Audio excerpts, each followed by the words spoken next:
Hey guys, welcome back to my new channel. Today we will see what if Harry Potter story. If you like the video, please leave like, share and comment and share with your friend. Now let's start the story. Strange things happening around him. Windows that repaired themselves overnight after Dudley's tantrums. Finding himself suddenly on the school roof when running from bullies. Even his hair growing back in a single night after Aunt Petunia's disastrous haircut attempt. But nothing quite as strange as the letter that appeared in his cupboard under the stairs. It was a Tuesday morning in late July when 9-year-old Harry awoke to find a peculiar envelope resting atop his threadbare blanket. The parchment was thick and cream-colored, bearing an ornate wax seal with an intricate G pressed into it. Most peculiar of all was that Harry had never seen anyone open his cupboard door during the night, and the Dursleys certainly wouldn't have delivered mail to him. Harry sat up, wincing as his head brushed against the sloped ceiling of the cupboard. With trembling fingers, he traced the emerald green ink that spelled out his name and exact location. Mr. H. Potter, the cupboard under the stairs, 4 Privet Drive, Little Whinging, Surrey. Something warm fluttered in Harry's chest, a sensation he rarely experienced in this house. Someone, somewhere, knew exactly where he was. Someone had written to him. Harry broke the seal carefully and withdrew a folded letter written on the same heavy parchment. Gringotts Wizarding Bank, London Branch. Dear Mr. Potter, it has come to our attention that you have not responded to previous correspondence regarding your inheritance and accounts. As you are approaching your 10th year, matters of significant importance must be addressed regarding the ancient and noble houses to which you are heir. This letter serves as both notification and transportation. Upon reading the activation phrase below, you will be transported directly to Gringotts Bank for a private consultation regarding your estates. To activate, simply state aloud, "By blood and gold, I seek what is mine. May your gold flow and your enemies fall. Grimmaclaw Senior Account Manager, Potter Black Peverell Holdings." Harry read the letter twice more, confusion giving way to 100 questions. Wizarding Bank, ancient and noble houses, inheritance. None of it made any sense. And yet, the letter knew where he slept. It addressed him directly. It wasn't some cruel joke from Dudley, who could barely write a coherent sentence, let alone create such an elaborate prank. A noise from upstairs, his aunt's footsteps heading toward the kitchen, jolted Harry back to reality. In moments she would be rapping on his cupboard, demanding he cook breakfast. If she saw the letter, Harry made a decision that would alter the course of his life forever. "By blood and gold," he whispered, his voice shaking slightly, "I seek what is mine." The world lurched sideways. Harry felt as though an invisible hook had latched behind his navel, yanking him forward. The cupboard walls blurred and dissolved. Colors swirled around him like paint in water. And a rushing sound filled his ears. For several terrifying seconds, he felt suspended between places, compressed from all directions. Then, with jarring abruptness, his feet hit solid ground. Harry stumbled forward, barely managing to stay upright. When the dizziness subsided, he found himself standing in a vast marble hall unlike anything he had ever seen. Enormous crystal chandeliers hung from a vaulted ceiling. A long counter stretched along one side of the room, behind which sat the strangest beings Harry had ever encountered. Small, with pointed ears, sharp features, and calculating eyes. Goblins. Somehow, Harry knew these creatures were goblins, though he couldn't say how he knew. The entire hall hummed with activity. More goblins scurried about carrying ledgers or escorting well-dressed men and women through various doorways. Nobody seemed particularly surprised by Harry's sudden appearance, though several pairs of eyes flicked toward him with expressions ranging from curiosity to disdain. Harry became acutely aware of his oversized clothes, Dudley's cast-offs, and his taped glasses. He attempted to flatten his unruly hair out of habit. "Mr. Potter." Finally, the voice came from directly in front of him. A goblin stood there, shorter than Harry by several inches but somehow projecting an air of authority that made Harry straighten his posture. This goblin wore a tailor-made suit with gold pins on the lapels and carried a leather portfolio under one arm.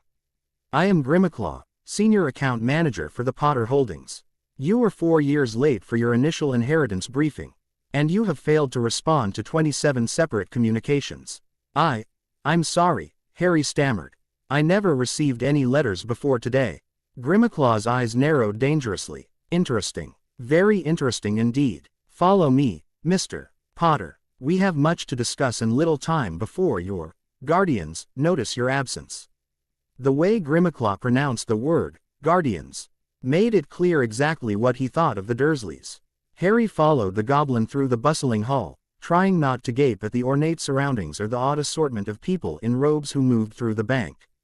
Grimmaklaw led him down a marble corridor and through a polished door bearing a nameplate with unfamiliar runes alongside, Grimmaklaw, Senior Inheritance Manager. The office beyond was surprisingly spacious, lined with shelves of leather-bound books and metal boxes. A massive desk dominated the center, covered with neat stacks of parchment, strange devices with spinning parts, and what appeared to be actual gold coins. Sit, Grimmaklaw instructed, pointing to a chair across from the desk. As Harry sat, the goblin waved a long finger, and the door closed with a soft click. What you are about to learn, Mr. Potter, should have been explained to you on your 7th birthday. The fact that it was not is a matter of grave concern to the Goblin Nation. Harry's mind spun with questions. But before he could voice any of them, Grimmaklaw continued. First, some basic truths. Magic is real. You are a wizard, born of a witch and wizard. Your parents did not die in a car crash, but were murdered by a dark wizard.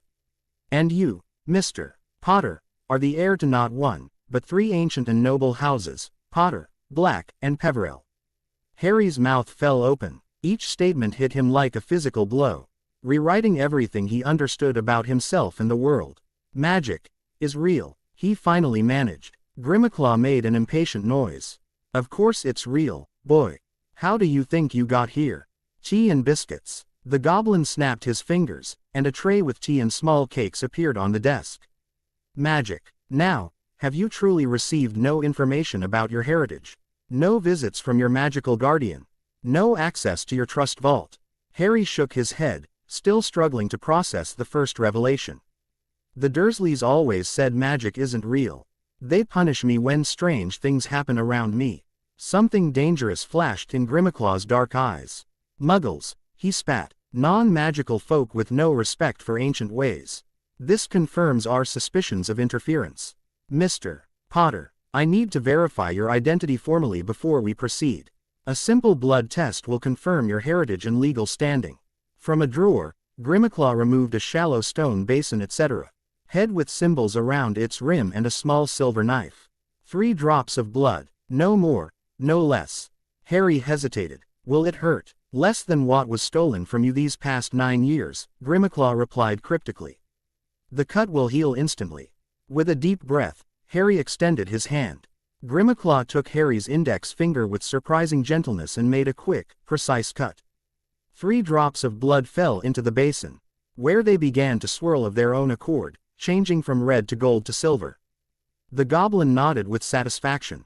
Blood never lies. You are indeed Harry James Potter, son of James Fleemont Potter and Lily Evans Potter, heir apparent to the ancient and noble house of Potter by direct descent, heir presumptive to the ancient and noble house of Black by blood adoption and designation, and heir apparent to the most ancient and noble house of Peverell by conquest and blood.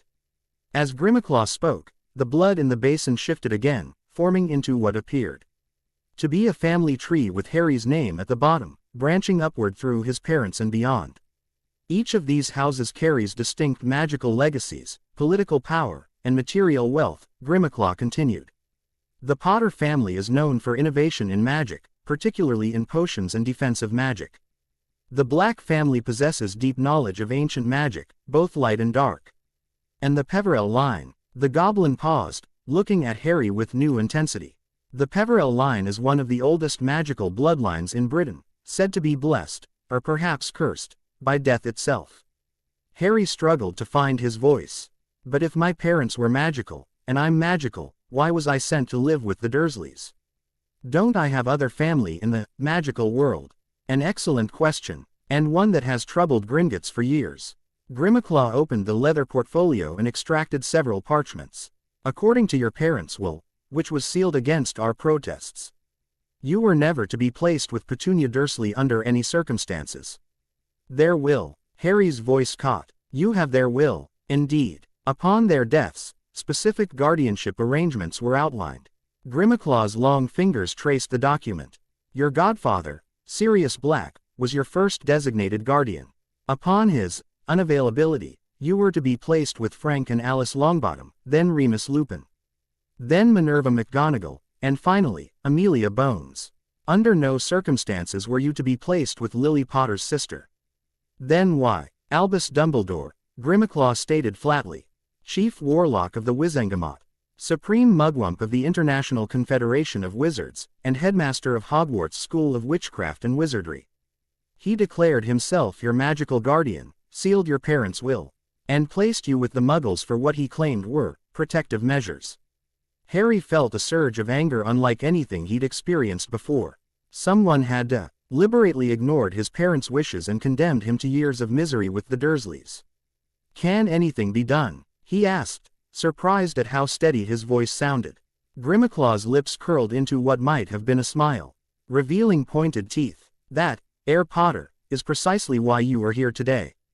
The ancient magic of your bloodlines has been calling to you, growing more insistent as you approach your 10th year.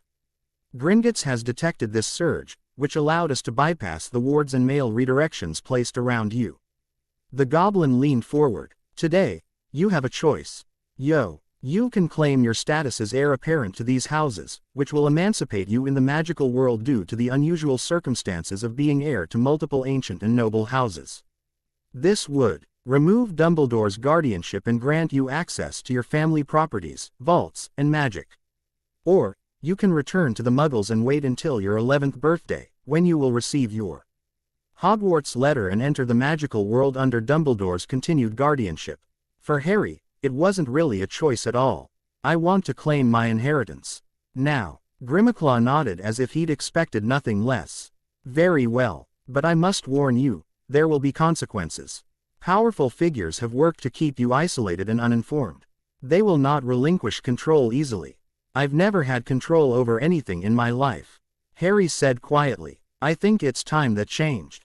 Indeed. The goblin pulled 3 ornate boxes from beneath his desk. Each was made of different materia. One of polished cherrywood with a gold crest, one of black obsidian etched with silver, and one of an ancient-looking stone with no visible seams. These contain the heir rings for each house. The magic within them will judge your worthiness and intent. If accepted, you will gain access to family magic and properties immediately. Harry stared at the boxes, suddenly aware of how momentous this moment was. Will it hurt? Magic rarely gives without asking something in return, Grimaclaw replied enigmatically. The rings will test your character and magical core. I would not describe it as painful, but transformative. Taking a deep breath, Harry nodded. I'm ready. Grimaclaw opened the cherrywood box first, revealing a gold ring with a ruby at its center, the stone etched with what appeared to be a shield. The House of Potter, your birthright by blood. Harry reached out with trembling fingers and picked up the ring. It felt warm in his hand, almost alive. Following an instinct he didn't understand, he slipped it onto the ring finger of his right hand. The effect was immediate and extraordinary. The ring shrunk to fit his finger perfectly, and Harry felt a rush of warmth spread up his arm and throughout his body. Images flashed through his mind. A magnificent manor house surrounded by gardens, a vault filled with gold and artifacts, and faces of people with his same unruly black hair and features similar to his own, stretching back generations. He heard whispers, too faint to understand but somehow comforting, like family members welcoming him home. For the first time in his life, Harry felt a sense of belonging so powerful that tears sprang to his eyes. The Potter magic accepts you, Grimaclaw observed. As expected, next came the obsidian box. Inside was a heavy silver ring with an onyx stone, inscribed with what looked like a raven or crow. The House of Black, your right by designation and blood adoption. Harry placed this ring on the middle finger of his right hand. This time, the sensation was entirely different. Cold spread through him, not unpleasant but intense, like diving into deep water. The whispers that came were more varied, some welcoming, others challenging. A few almost threatening. Harry saw a grand townhouse in London, a tapestry with names and faces, and felt ancient magic singing in his blood, darker but not evil, powerful and proud. For a moment, the ring seemed to resist, tightening painfully on his finger.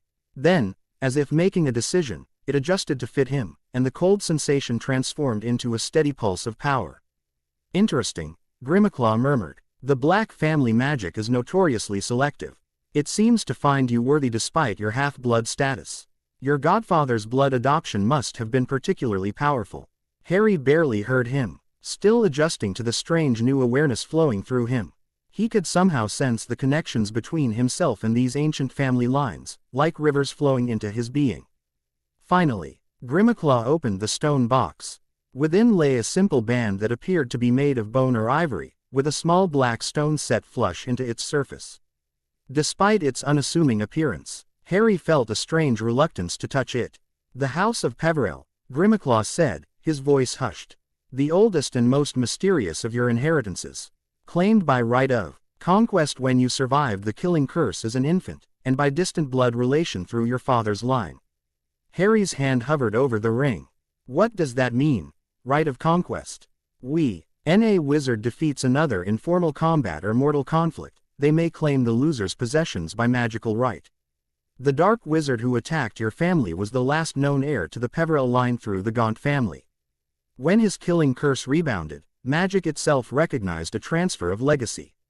With a growing sense that he was crossing a threshold from which there was no return, Harry picked up the bone-white ring.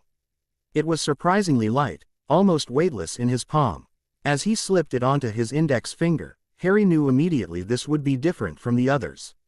Pain lanced through him. Not physical agony, but the sharp ache of ancient knowledge pouring into a mind too young to fully comprehend it.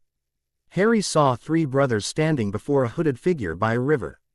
He saw artifacts of impossible power, a wand, a stone, a cloak. He felt the weight of centuries pressing down upon him, and for a terrifying moment, he sensed something vast and eternal turning its attention toward him. Like an eye opening in the void, Harry gasped, nearly falling from his chair. The ring tightened, then seemed to sink partially into his skin, becoming part of him in a way the others hadn't. When the visions cleared, he found Grimaclaw watching him with an expression that might have been concern. You have been judged and accepted by the most demanding of the three bloodlines, the goblin said. Few wizards in history have successfully claimed the Peverell legacy. It seems your destiny is unusual, even by wizarding standards. Harry looked down at the three rings on his hand, each now sized perfectly for his fingers. As he watched, they shimmered and faded from sight, though he could still feel their presence. Are they invisible now? The air rings will remain hidden until you wish to reveal them or until they are needed to prove your status. This is a security measure.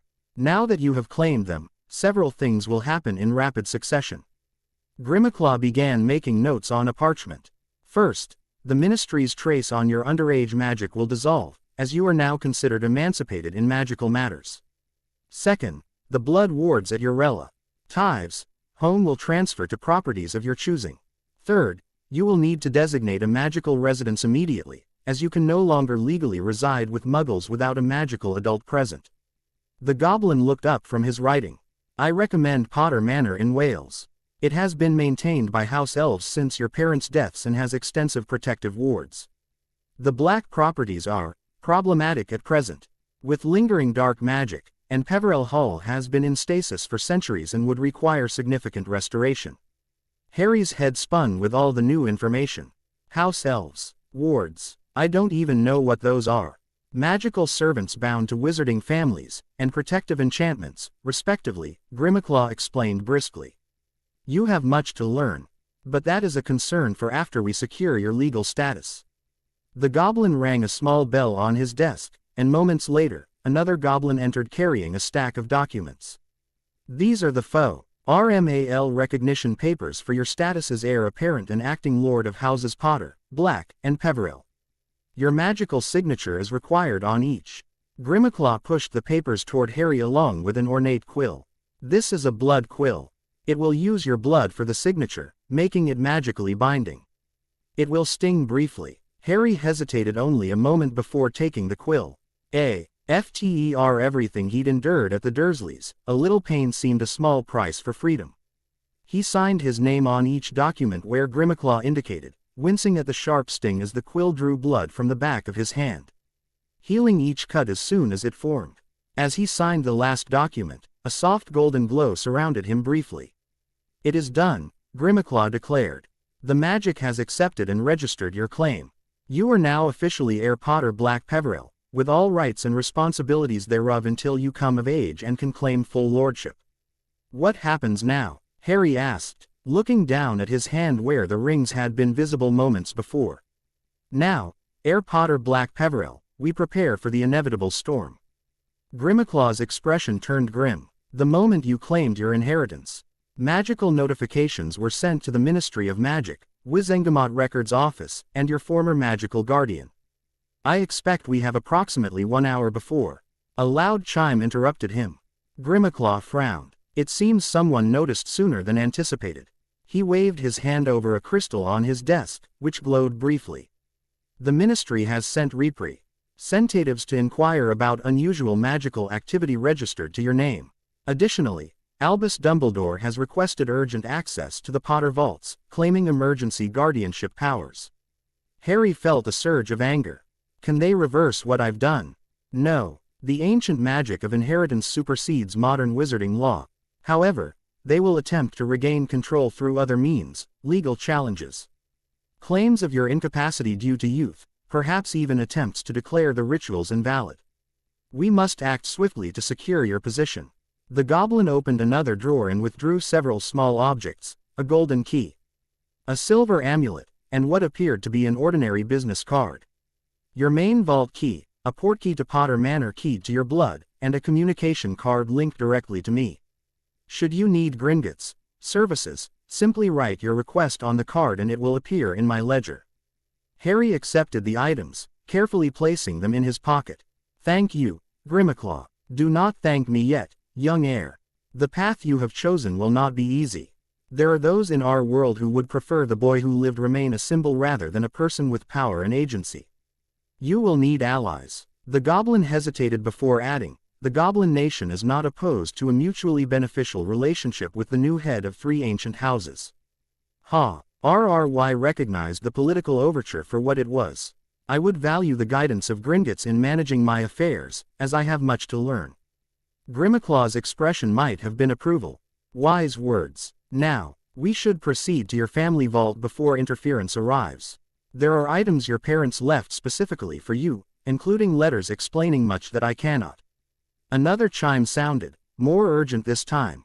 Grimaclaw scowled. Too late. Ministry officials have entered the bank, accompanied by Albus Dumbledore himself. Harry's stomach clenched with anxiety. He wasn't ready to face powerful wizards yet. He'd only learned about magic an hour ago.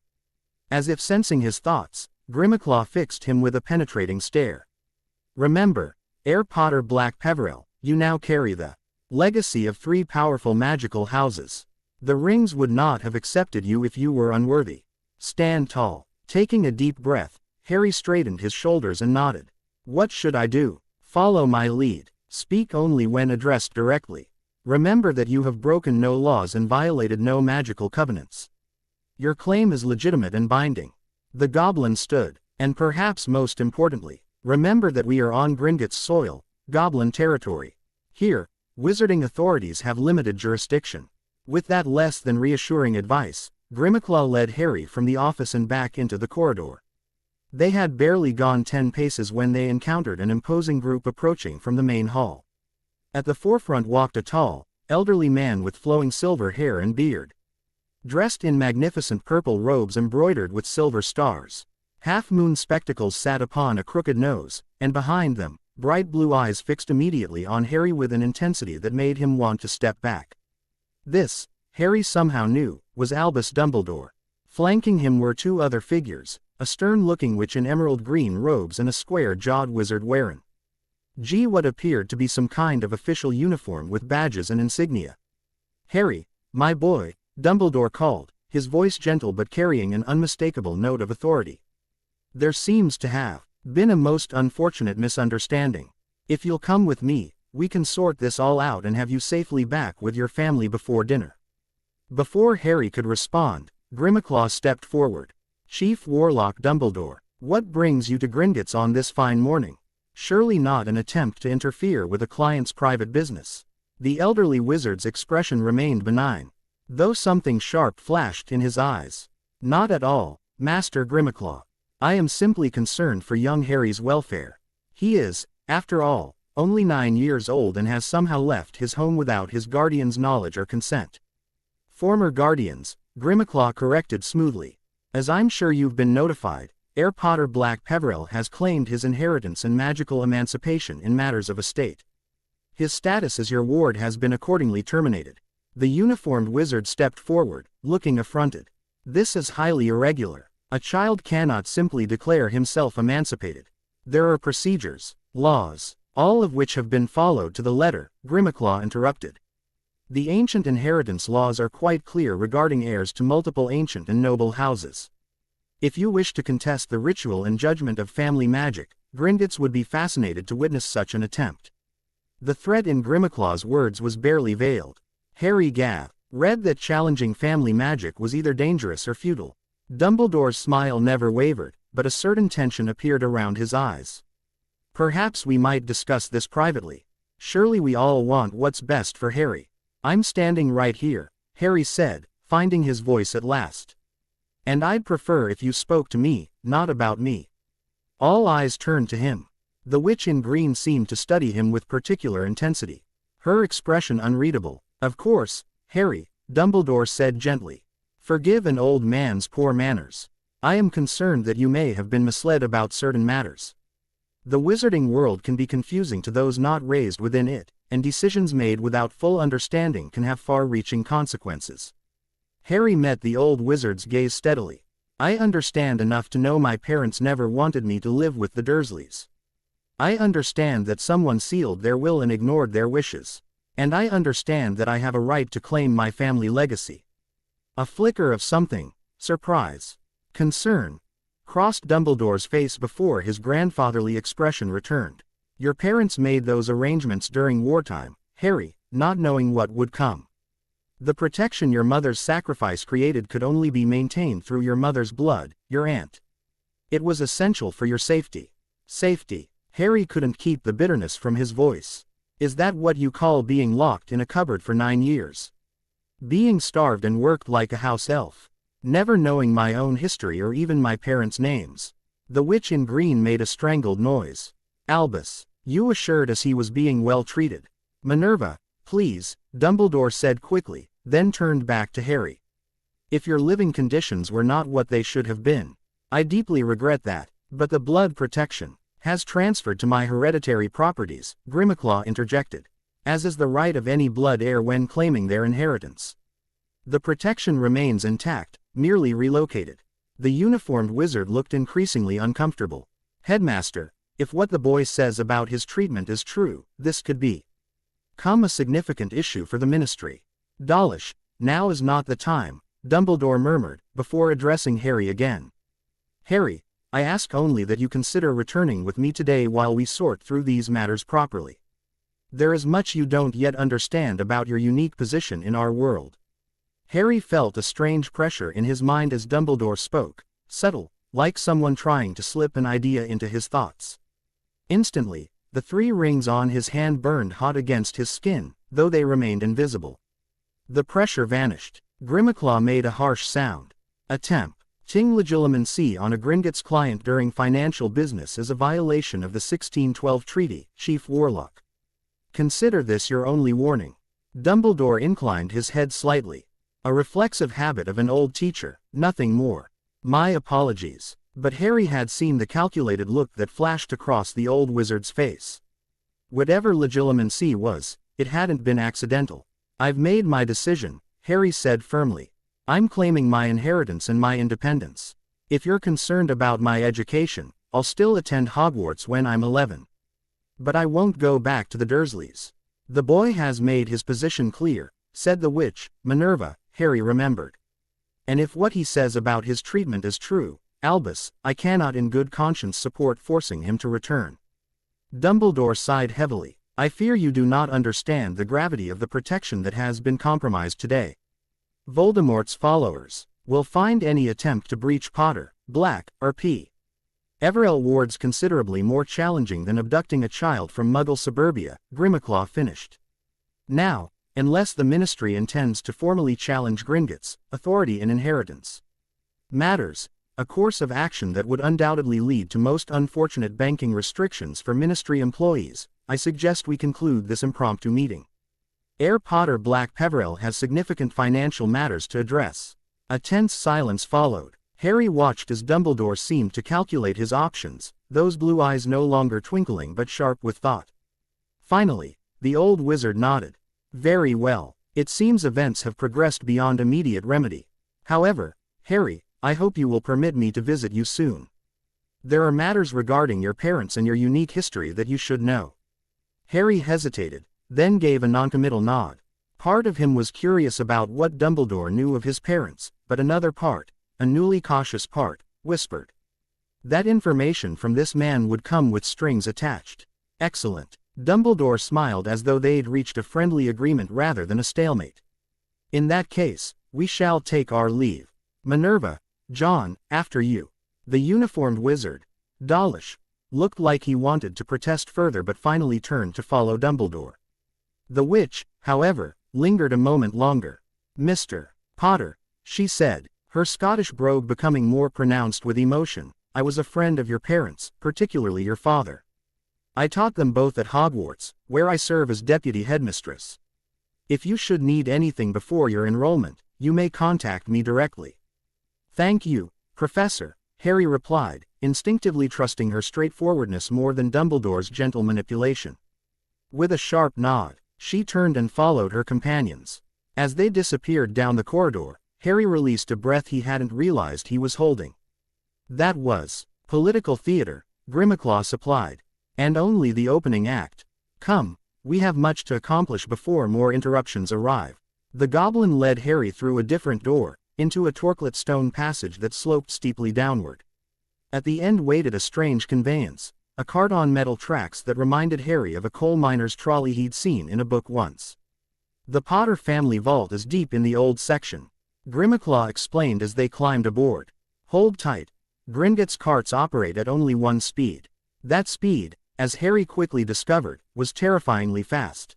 The cart plunged down the tracks, taking hairpin turns and steep drops that made Harry's stomach lurch. They passed caverns filled with stalactites and stalagmites, underground lakes, and even what appeared to be a burst of flame from a distant corner. Was that a dragon? Harry gasped when he caught his breath. We do not confirm security measures to clients, Grimmauld replied, which wasn't exactly a denial. After T seemed like miles of twisting passages, the cart finally slowed before an enormous stone door set into the cavern wall.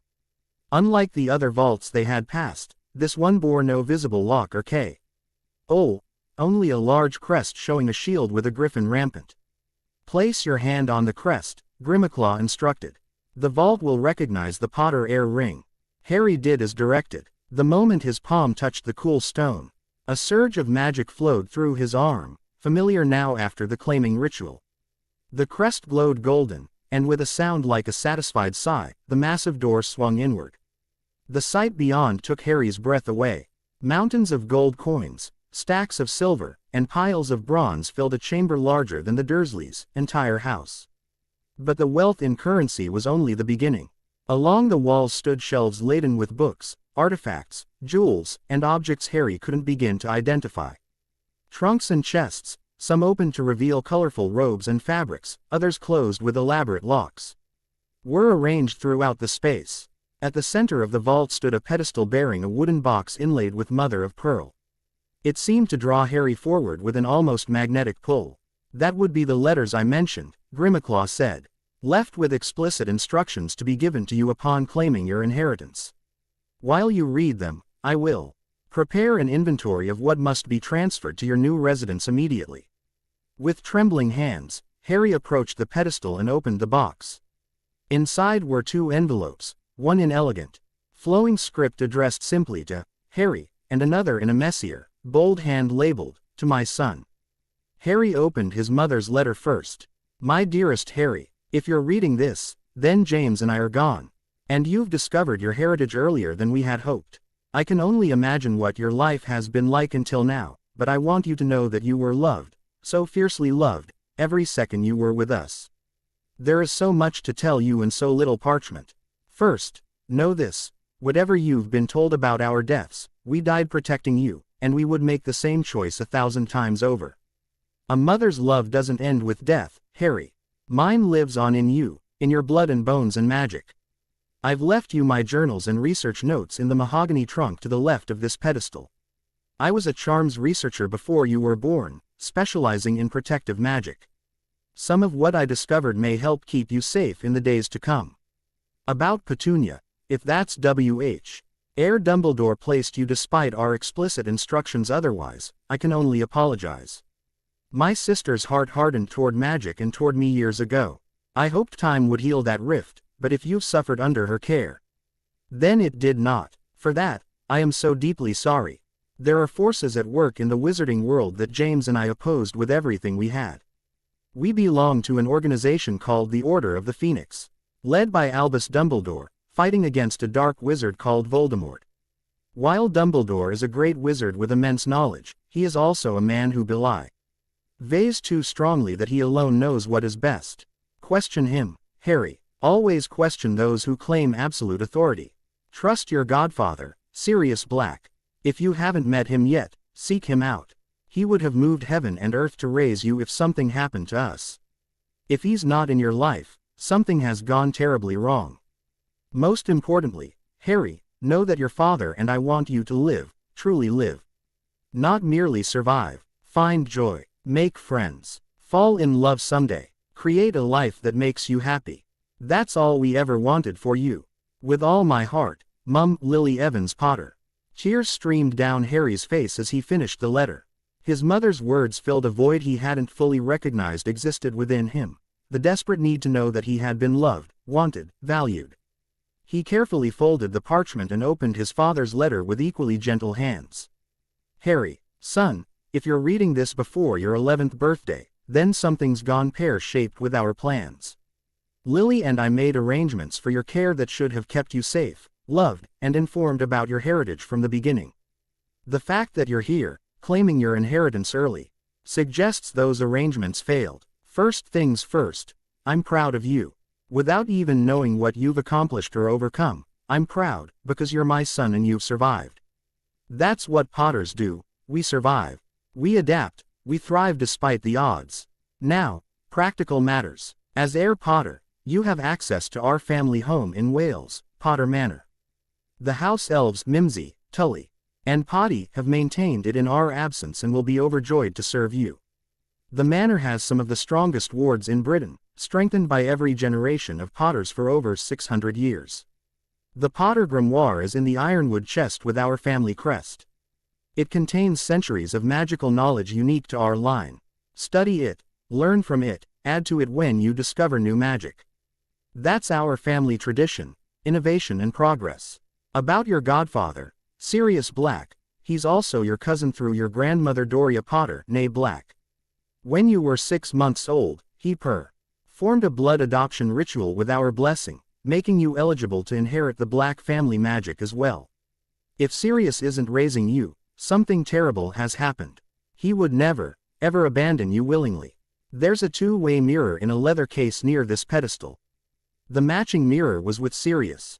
If you speak his name while holding it, you can communicate with him if he has his mirror. Worth a try, at least. Regarding the Peverell inheritance, that was unexpected. The Potters are distantly descended from Ignotus Peverell, but the main line was thought extinct. My guess is it has something to do with that prophecy Dumbledore was so concerned about. Ask him about it, but don't take everything he says at face value. Great wizard, Dumbledore, but plays his cards close to the chest. Your invisibility cloak is a Potter family heirloom passed down from Ignotus Peverell himself. Dumbledore borrowed it for study shortly before everything went wrong. Get it CK from him. It's rightfully yours and has protected Potters for generations. I wish I could be there to teach you to fly a broom, play Quidditch, and carry on the proud Potter tradition of good-natured mischief. Since I can't, seek out Remus Lupin. He was one of my best friends at Hogwarts, along with Sirius. He's brilliant, kind, and knows more defensive magic than anyone I've ever met. He's also got a furry little problem. That makes him hard to find sometimes, but he's worth the effort. One last thing. In the Potter vault at Gringotts, not the trust vault you'll use for school, but the main family vault. There's a small golden snitch in a glass case. When you're ready, hold it in your palm and say, "I solemnly swear that I am up to no good." It contains something special I left for you. I love you, son. Your mother and I both love you more than words can express. Live boldly. Stand for what's right. And remember, you come from a long line of troublemakers who changed the world. Your dad, James Potter. P.S. If you've inherited my hair, and I suspect you have, try Sleekeasy's hair potion. Your grandfather invented it. Doesn't work for me either, but worth mentioning. Harry read the letter 3 times, drinking in every word, every hint of his father's personality. The casual mention of house elves and grimoires alongside jokes about unruly hair painted a picture of a man who balanced power with humor. Responsibility with joy. He carefully returned both letters to their box, which he tucked securely under his arm. He would read them again later, many times, he was sure. You found your parents' final messages, Grimmaclaw observed, approaching with a ledger. There is something else you should see before we depart. The goblin led Harry to a corner of the vault where an ornate wardrobe stood. Upon opening it, Harry discovered not clothes but a pensieve, a shallow stone basin similar to the one used in the inheritance ritual, but larger and filled with a silvery substance that was neither liquid nor gas. Your mother was particularly skilled with memory charms, Grimmaklaw explained. She left several memories preserved for you. When you are ready, you may VW them by touching the surface with your fingertip. But that is for another day. We have more pressing concerns. Harry nodded, reluctantly turning away from this new connection to his parents. What happens now? Now, Grimmaklaw said, you must decide where you will live. Once that decision is made, we can arrange transportation and begin transferring necessary items from your vaults. You will need clothing, personal effects, educational materials, and of course, the family grimoires. The choice was easy. Potter Manor. My father mentioned it in his letter. A wise selection. It has remained under stasis charms since your parents moved to Godric's Hollow for strategic reasons. The house elves have maintained it faithfully. Grimmaklaw made a notation in his ledger. I will arrange an inventory of the manor's current state and requirements. You will need a proper wardrobe befitting your station, tutors in various magical subjects, and of course, a comprehensive understanding of your political position. Harry's head spun with the implications. Yesterday, his greatest ambition had been to someday have a bedroom of his own. Now he was apparently a politically significant figure with multiple properties and responsibilities he barely understood. This is overwhelming, he admitted. Grimmaklaw's expression might have softened slightly. All heirs feel similarly upon first claiming their inheritance. The difference is that most have been prepared from birth for the responsibility. You, heir Potter Black Peverell, must learn quickly what others absorb over years. The goblin snapped his fingers, and a small cloth bag appeared in his hand. This expanded pouch will hold whatever you wish to take with you today. I suggest your parents' letters, the family grimoires, and perhaps a few personal mementos. Our staff will arrange transfer of larger items. As Harry began to carefully select items, a thought occurred to him. Grimmaklaw, my father mentioned my godfather, Sirius Black. He said if Sirius wasn't raising me, something terrible must have happened. Do you know what? The goblin's expression darkened. Sirius Black was imprisoned in Azkaban, the wizarding prison, shortly after your parents' deaths. He was accused of betraying your parents to the Dark Lord and murdering 12 muggles along with a wizard named Peter Pettigrew. But that can't be right, Harry protested. Both my parents said to trust him. They said he would never abandon me willingly. Indeed, Gringotts has noted certain irregularities regarding Black's case. Most notably, he was sent to Azkaban without a trial, by emergency powers invoked during the post-war chaos. And as his account manager, I can tell you his magical signature never registered the breaking of Godfather vows, It would have occurred had he truly betrayed your family. Harry felt a surge of determination. Then he's innocent. We have to help him. Such matters are beyond Gringotts' purview, Grimmaklaw said carefully. However, as the heir to House Black, You now have standing to request a review of his case. It would be financially prudent for Gringotts to assist in restoring the active lord of an ancient and noble house to his rightful position.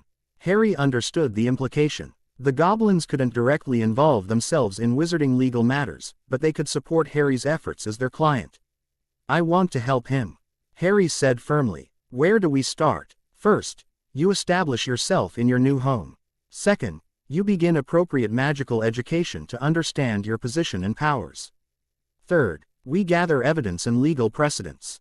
Grimmaclaw made more notes in his ledger. This will not be a simple or swift process. The Ministry does not readily admit to miscarriages of justice, particularly in high-profile cases. Harry thought of his godfather, imprisoned for years for crimes he likely didn't commit.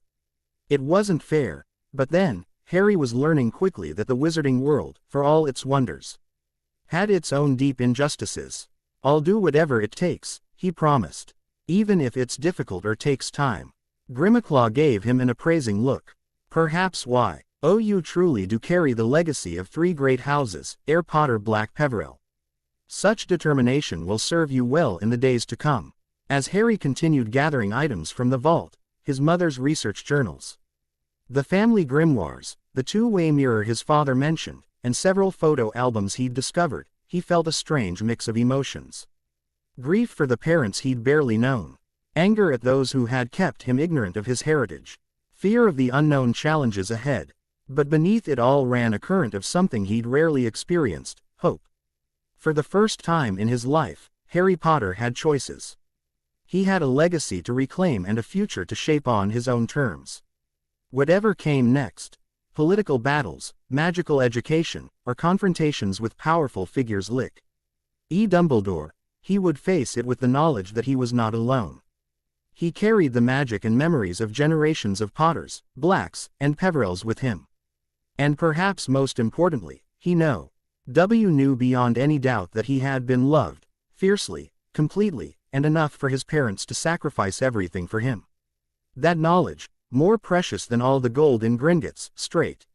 Ned his shoulders and lifted his chin as he prepared to leave the bank and enter the wizarding world as Heir Potter Black Peverell.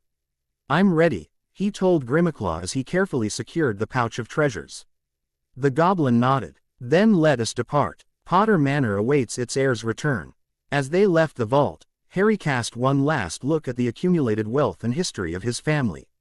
He would return, to learn, to explore, to reclaim every fragment of his heritage. But for now, he was leaving behind more than the gold and artifacts. He was leaving behind Harry Potter, the unwanted boy from the cupboard under the stairs. In his place stood the heir of 3 ancient and noble houses, ready to take his first steps into a world of magic, power, and destiny. Chapter 1 End. Chapter 2. Legacy Awakened. The Portkey journey to Potter Manor was a disorienting blur of colors and sensations that left Harry sprawled unceremoniously on lush green grass. As his vision steadied, he found himself ring up at what could only be described as a castle masquerading as a home. Potter Manor stood 3 stories tall, built of honey-colored stone that glowed warmly in the afternoon sunlight. Tall window, WS with diamond-paned glass reflected the sky, and ivy climbed portions of the walls, giving the impression that the structure had grown organically from the hillside rather than being built upon it. A pair of square towers flanked the central building, their slate roofs coming to elegant points. The entire estate was surrounded by gardens that, even in their somewhat neglected state, hinted at former glory. Magnificent, Harry whispered, climbing to his feet. He had barely taken 3 steps toward the house when a loud crack split the air. Harry jumped back, startled, as 3 small creatures appeared before him. Each stood about 3 feet tall with large, bat-like ears, enormous eyes, and spindly limbs. They wore what appeared to be tea towels emblazoned with a stylized P. Master Harry has returned, the eldest-looking one cried, ears quivering with emotion. Mimsy has waited so long, so very long. Young Master has grown so big, exclaimed another, wiping tears from tennis ball-sized eyes. Master Harry is being very skinny, observed the third critically. Potty will be fixing this right away. Harry realized these must be the house elves his father mentioned in his letter. You're Mimsy, Tully, and Potty. This simple recognition sent the three creatures into paroxysms of joy. They bowed so low their noses touched the ground. "Young master remembers us," Tully squeaked in delight. "I'm sorry, I don't actually remember you," Harry admitted gently. "My father mentioned you in his letter." Rather than being disappointed, the elves seemed even more moved. Mimsy, who appeared to be the head elf, stepped forward. Master James was leaving letters. "Mimsy is honored to be mentioned." She straightened her tea towel importantly. "Mimsy is head house elf of Potter Manor for 7 generations of Potters.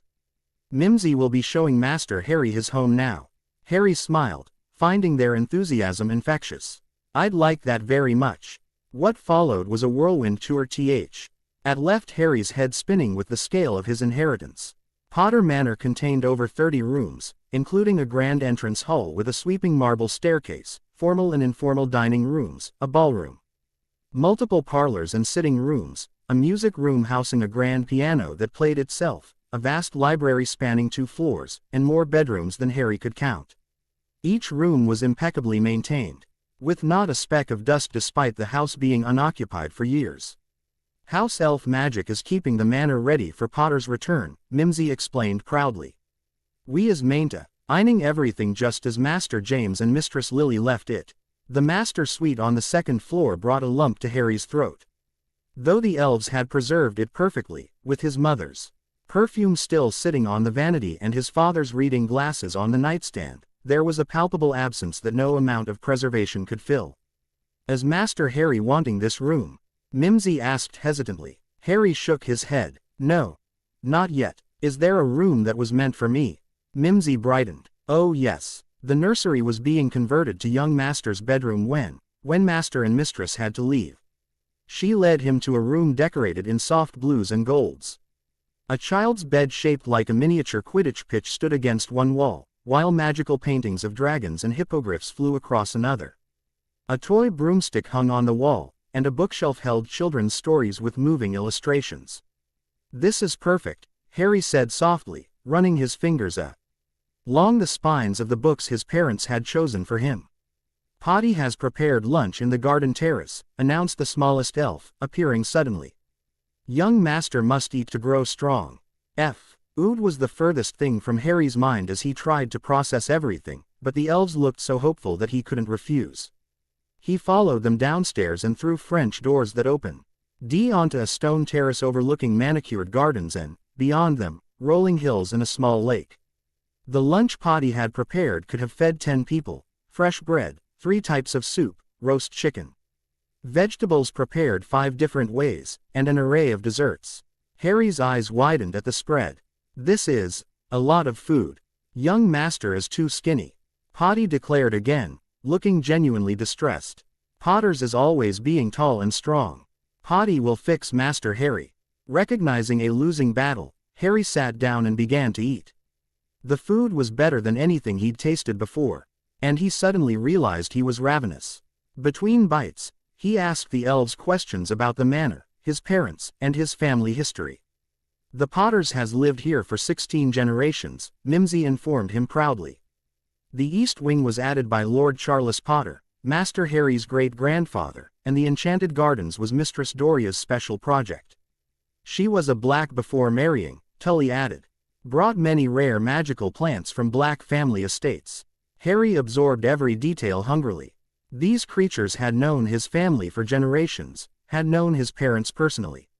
Each anecdote and fact felt like a precious gift. Master Harry's father was being fond of Quidditch, Potty said, serving Harry a second helping of treacle tart without asking. "There is being a pitch beyond the orchard. Master James was chaser for Gryffindor at Hogwarts." "And my mother?" Harry asked. "Mistress Lily was brilliant witch." Mimsy's eyes shone with admiration. "Always reading, always making clever spells. Had her own workroom in West Tower for experiments." After lunch, Harry asked to see this workroom. The tower room was circular with windows facing all directions, giving it extraordinary light. Bookshelves lined the walls, interrupted only by a large desk covered in notebooks, a worktable with various magical instruments, and a comfortable reading nook. "Mr. S. was working here even the week before." Mimsy's voice faltered. "Before they had to go into hiding," Harry supplied gently. The elf nodded, tugging at her ears in distress. Harry approached the desk, feeling a connection to his mother in this space where she had pursued her magical research. One notebook lay open, showing complex magical diagrams and notes in a neat, flowing script. The page was headed, Blood Protection Variables. Quote, "Master Harry should be resting now," Mimsy suggested, noticing his fatigue. "Tomorrow is being time enough for exploring more." Suddenly aware of his exhaust. "Ion. Emotional as much as physical," Harry agreed. The day's revelations and changes had drained him completely. He returned to what was now his bedroom, where he found his few possessions from the vault already unpacked and arranged. The house elves had even placed the box containing his parents' letters on the nightstand. Harry changed into pajamas that had appeared mysteriously in the wardrobe, new ones that actually fit him. Not Dudley's oversized cast-offs, and climbed into the most comfortable bed he'd ever experienced. "Young master is needing anything else?" Tully asked, appearing silently. "No, thank you," Harry replied. Then, remembering something, he asked, "Tully, is it possible for you to bring me some parchment and a pen? I mean, a quill.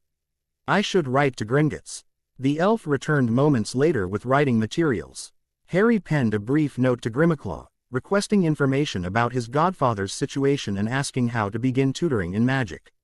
After signing it, he said the communication card the goblin had given him, watching in fascination as the words sank into the parchment and disappeared. As exhaustion claimed him, Harry's last thought before drifting to SL. Eep was how completely his life had transformed in a single day. Yesterday, he'd gone to sleep in a cupboard, unwanted and unloved. Tonight, he slept in a manor house that belonged to him, surrounded by the legacy of generations of his family, with the knowledge that his parents had loved him enough to die protecting him. It was, by any measure, the best day of his life. Harry woke the next morning, into sunlight streaming through windows far larger than anything at Privet Drive, momentarily confused by his surroundings. Then memory flooded back, and a smile spread across his face. It hadn't been a dream. "Young master is awake," Tully announced, appearing with a soft pop. "Breakfast is ready whenever master wishes to eat." "Thank you, Tully. I'll be down soon," Harry replied, still marveling at the concept of someone waiting to serve him breakfast rather than demanding he cook it. After washing and dressing in new clothes the elves had somehow procured overnight, Harry made his way downstairs. He found breakfast laid out in a sunny morning room overlooking the gardens. "Master Harry has received correspondence," Mimsy informed him, presenting a silver tray with several letters. The first was from Grimmaklaw, acknowledging Harry's inquiry and providing a preliminary report. "Heir Potter Black Peverell, regarding Sirius Black, our legal department has begun examining the case. Prelim. Anary findings confirm he was indeed imprisoned without trial under Emergency Decree 17, signed by Bartemius Crouch, then head of the Department of Magical Law Enforcement, and countersigned by Minister Millicent Bagnold. As you now hold the Black family seat in the Wizengamot by proxy until you reach majority, you have standing to petition for a review of his case. Regarding magical education, I have taken the liberty of contacting several discreet tutors with appropriate qualifications and unbreakable confidentiality oaths. Their credentials are attached for your review. I recommend beginning instruction in the following areas immediately. 1. Magical theory and basic wandwork. 2. Wizarding culture and etiquette. 3. Political science and governance. 4. Estate management. 5. Occlumency, mind protection. The last is particularly vital given your position in the events at Gringotts yesterday. Albus Dumbledore's attempt at legilimency, while subtle, indicates he will not hesitate to use ch methods to gather information about your activities and plans. A team of Gringotts curse breakers will arrive today to evaluate and strengthen the manor's wards, as per our agreement. Additionally, I have arranged for a wandmaker who operates outside ministry oversight to visit tomorrow. As you are emancipated for magical purposes, the trace will not apply to you, but a ministry-registered wand would still be tracked. I await your instructions regarding how to proceed with the Black case. May your enemies tremble at your approach, Grimmaklaw Senior Account Manager. The second letter bore the H. Hogwarts crest and was written in an elegant, slanted script. Dear Mr. Potter, allow me to introduce myself properly. I am Professor Minerva McGonagall, Deputy Headmistress of Hogwarts School of Witchcraft and Wizardry, Head of Gryffindor House, and Professor of Transfiguration. I was also, I'm proud to say, a friend of your parents. Our meeting yesterday at Gringotts was not how I would have wished to make your acquaintance. Your revelations about your treatment at the hands of the Dursleys have deeply disturbed me, and I wish to extend my sincere apologies for my role in the events that led to your placement there.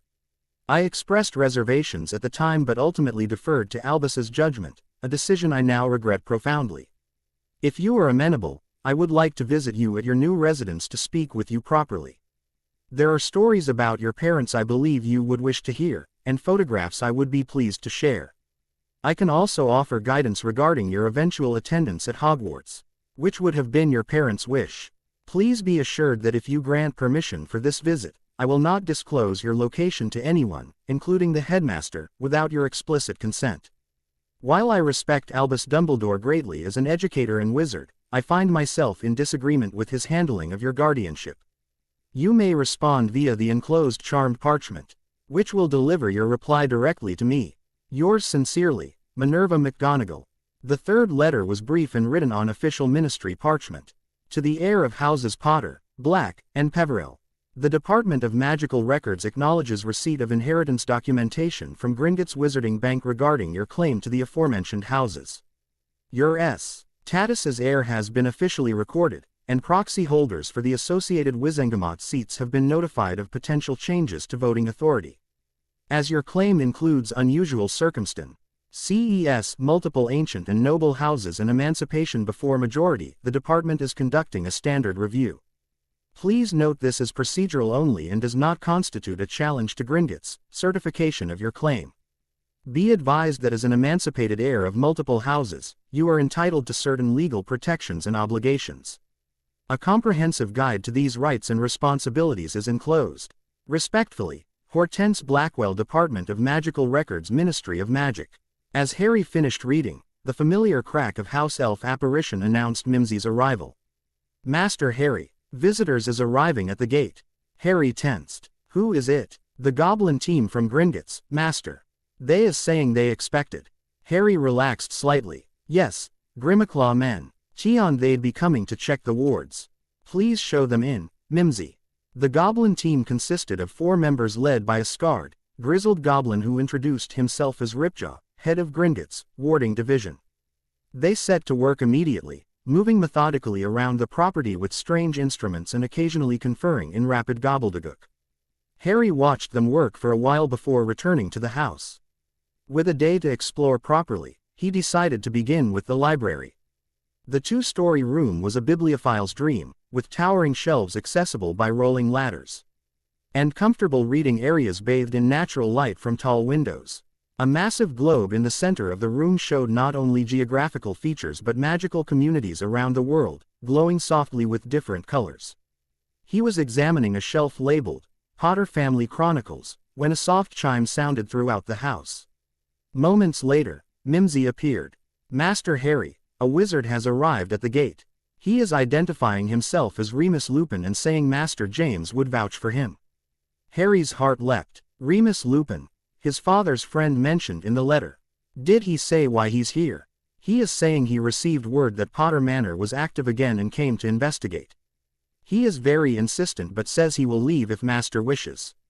Harry thought quickly. This LD be an incredible opportunity to learn about his parents from someone who knew them well. However, caution was warranted.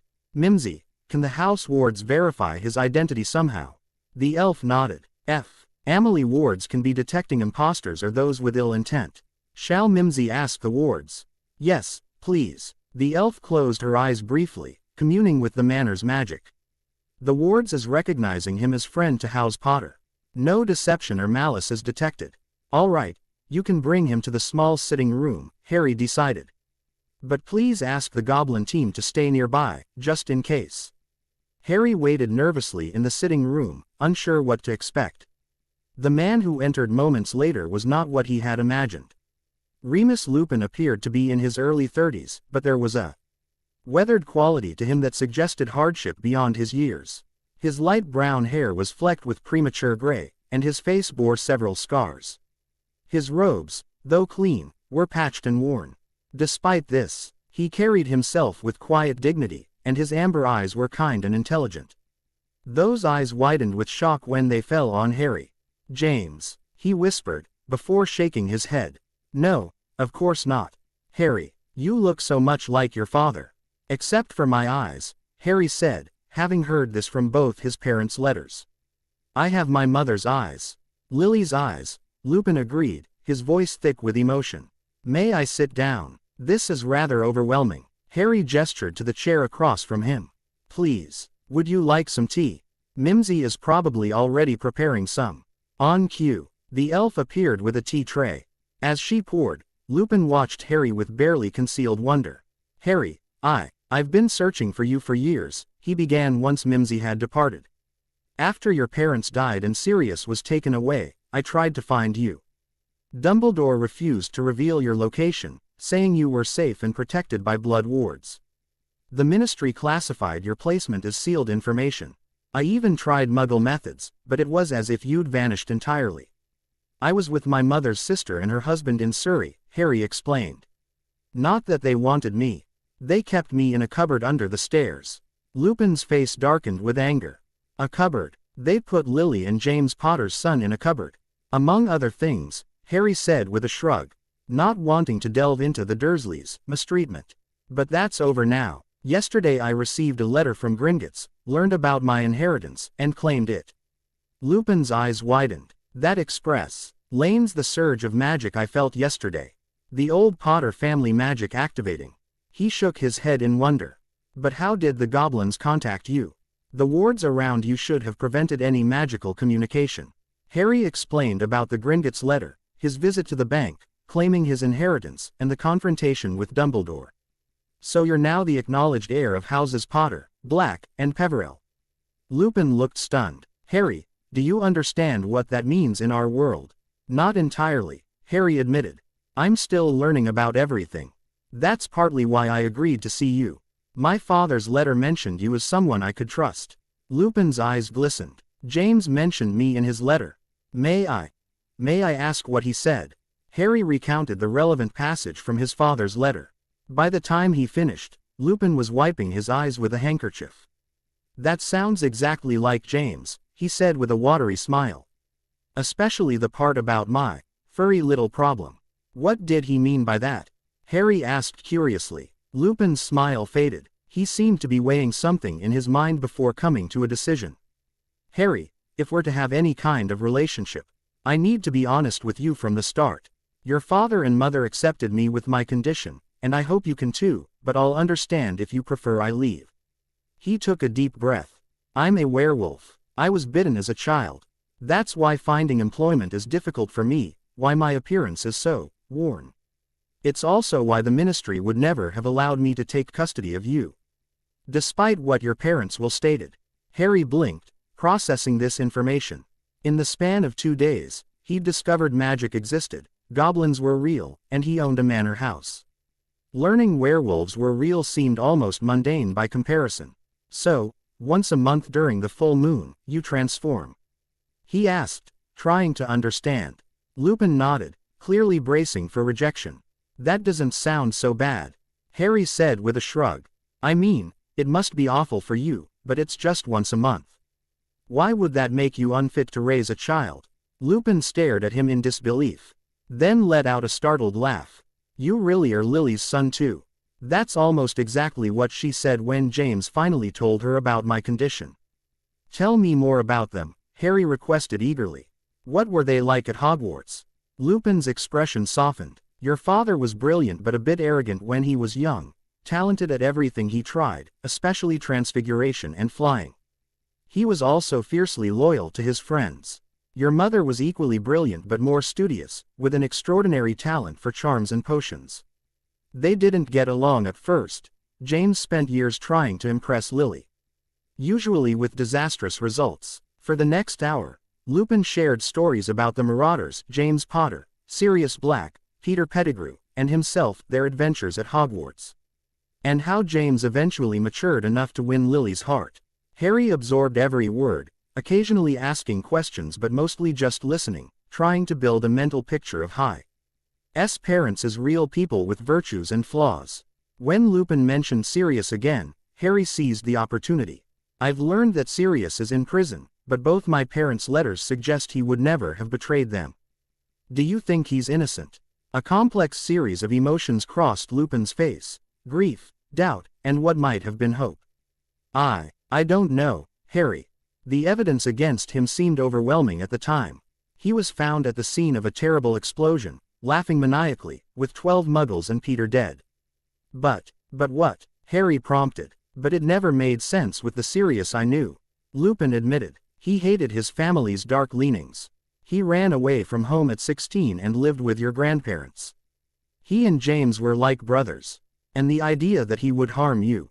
Lupin shook his head. I couldn't reconcile it, but grief clouded my judgment. Is there reason to believe he might be innocent? Harry explained what Grimmauld had told him about the lack of a trial and the Godfather vows remaining intact. A magical godparent vow. Lupin's eyes widened. Harry, that's significant. Such vows create a magical bond that would have shattered Sirius had directly betrayed your family with intent to harm. It wouldn't have just registered at Gringotts. Sirius would have lost his magic or worse. Then he's innocent, Harry said firmly. And he's been in Azkaban for 8 years for something he didn't do. I want to help him, but I don't know how. Lupin seemed to be processing this revelation, grief and guilt warring on his face. I should have questioned it more.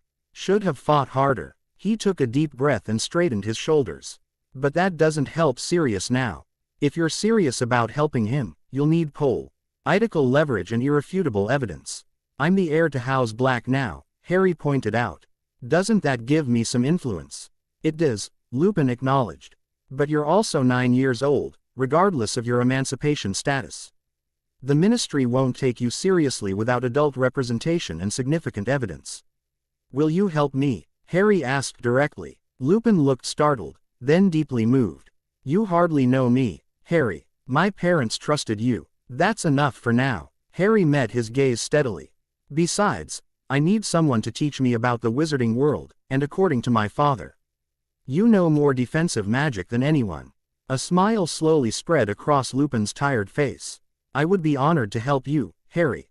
Both with your education and with Sirius's case. Brilliant. Harry grinned. Would you consider staying here at the manor? There are plenty of rooms, and I could use the company. Lupin hesitated. There are considerations regarding my condition. I would need somewhere secure for the full moon. The manor has extensive grounds and outbuildings. I'm sure we can find something suitable, Harry assured him. Please say yes. It would mean a lot to me. After a moment's more hesitation, Lupin nodded. Very well. Thank you, Harry. I promise I'll earn your trust.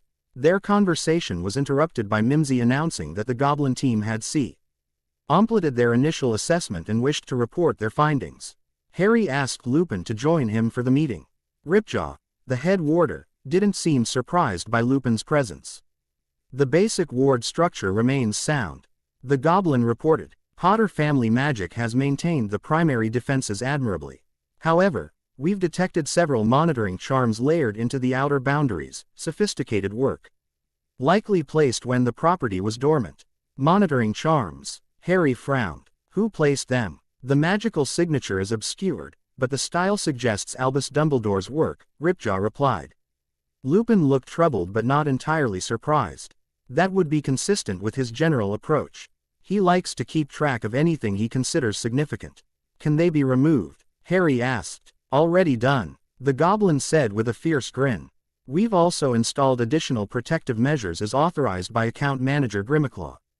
The manor is now unplottable, meaning it cannot be found on any map or by any tracking spell. We've strengthened the anti-apparition and anti-portkey wards, with exceptions keyed to your blood and those you specifically authorize. Finally, we've added specialized wards against both magical and muggle surveillance. Thank you, Harry said sincerely. What about the flow network? Currently disconnected, Ripjaw explained. Quote, we can establish a secure connection with limited access if you wish. That would be helpful, Harry decided. But only for specific connections I approve. The meeting concluded with arrangements for the Goblin team to return periodically for ward maintenance. After they departed, Harry gave Lupin a proper tour of the manor and grounds, discovering that his new mentor was an excellent source of information about how magical households functioned. The orchard is self-maintaining, Lupin explained as they walked among apple trees heavy with fruit. Magical varieties that produce year-round. NDC, that building near the Quidditch pitch. That's the broom shed. Your father had an impressive collection. Harry's eyes lit up. Could you teach me to fly? I'm a passable flyer, but not in your father's league, Lupin admitted. Still, I could certainly teach you the basics. As they returned to the house for dinner, Harry felt a sense of contentment he'd never experienced before. In just 2 days, his world had expanded beyond anything he could have imagined at Privet Drive. He had a home, a connection to his parents, a mentor who had known them, and most importantly, the beginning of a plan for his future. Over dinner, they discussed Harry's education. Grimmauld suggested tutors for several subjects, Harry explained, showing Lupin the goblin's letter. These are solid recommendations, Lupin agreed. Reviewing the list, I could handle the instruction in magical theory, basic wandwork once you have a wand, and perhaps occlumency, though I'm not a master. For the political and cultural aspects, you'll need specialists. Could you recommend anyone? Lupin considered this carefully. For wizarding culture and etiquette, Augusta Longbottom would be ideal. She's formidable but fair. And her grandson Neville is your age. For political science, perhaps Andromeda Tonks. She was born a black but married a Muggle-born, giving her perspective on both traditional and progressive viewpoints. Are they trustworthy? Harry asked, remembering Grimmauld emphasis on discretion. Augusta certainly is. She and your grandmother were friends, and the Longbottoms stood with your parents against Voldemort. Andromeda was disowned by the Black family for her marriage but is still highly respected in many circles. Neither would align with Dumbledore against your interests. Harry nodded thoughtfully. I'll ask Grimmauld to contact them. What about my godfather's case? Where do we start? First, we need to understand exactly what happened, Lupin said, his expression somber. The official story is that Sirius betrayed your parents' location to Voldemort as their secret keeper, then killed Peter Pettigrew and 12 Muggles when Peter confronted him. Secret keeper? Harry questioned. It's part of a powerful protective charm called the Fidelius. It conceals a secret, like a location, inside a living soul. The secret keeper is the only one who can reveal that information. Our parents went into hiding under the Fidelius charm, with Sirius supposedly as their secret keeper. Harry frowned. If Sirius was their secret keeper and he betrayed them, that would have violated his godfather vow, right? Exactly. Lupin's eyes gleamed with growing conviction. The fact that the vow remained intact suggests either Sirius wasn't the secret keeper at all, or he didn't willingly betray the secret. So our first step is to find out who actually was the secret keeper. That, and gather evidence about what really happened with Peter and the Muggles. We need ministry records, witness statements, and possibly memories from people who were there. Harry considered this. How do we get those? Some can be requested through proper legal channels, especially with your status as heir black. Others will require more creative approaches. Lupin's expression suggested he wasn't above bending rules for this cause. I have some contacts who might help. Old Order of the Phoenix members who would want justice done. The Order was the group fighting against Voldemort that my mother mentioned, Harry recalled. Lupin nodded. Yes, led by Dumbledore. Which complicates matters, he would have known who the secret keeper was. If Sirius is innocent, Dumbledore has allowed him to remain in Azkaban despite potentially having information that could exonerate him. That Disturbin, thought hung between them as they finished dinner. Afterward, they settled in the library, where Harry showed Lupin the family grimoires he'd brought from the vault. These are extraordinary, Lupin murmured, handling the Potter grimoire with reverence. Generations of family magic recorded for posterity. The spells in here won't be found in any published book. Can I learn from them without a wand? Harry asked eagerly. Some aspects, yes. Magical theory, potion recipes, runic sequences. The wandwork will have to wait until tomorrow when your wandmaker arrives. Lupin selected a chapter on basic magical theory. Let's start with understanding how magic works. It's not just waving a wand and saying funny words, it's about intent, visualization, and channeling your innate power. For the next 2 hours, Lupin gave Harry his first real lesson in magic. Unlike the dry textbooks Harry would later encounter at Hogwarts, Lupin made the subject come alive with practical examples and personal anecdotes.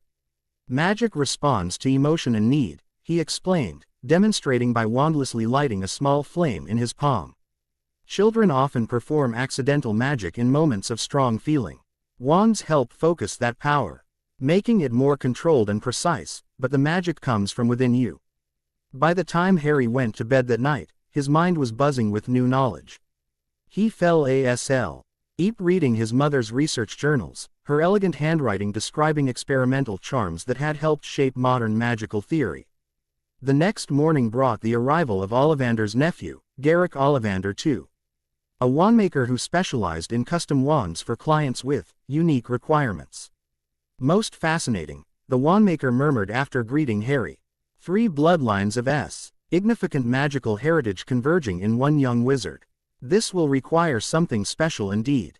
The wand-making process was nothing like the quick matching Harry would have experienced in Diagon Alley. For nearly 2 hours, Ollivander tested Harry's magical affinity with various woods and cores, measuring his magical aura with strange silver instruments, and asking detailed questions about his personality and experiences. The wand chooses the wizard, Ollivander explained as he worked. But a custom wand is a more complex relationship, a partnership rather than a simple selection.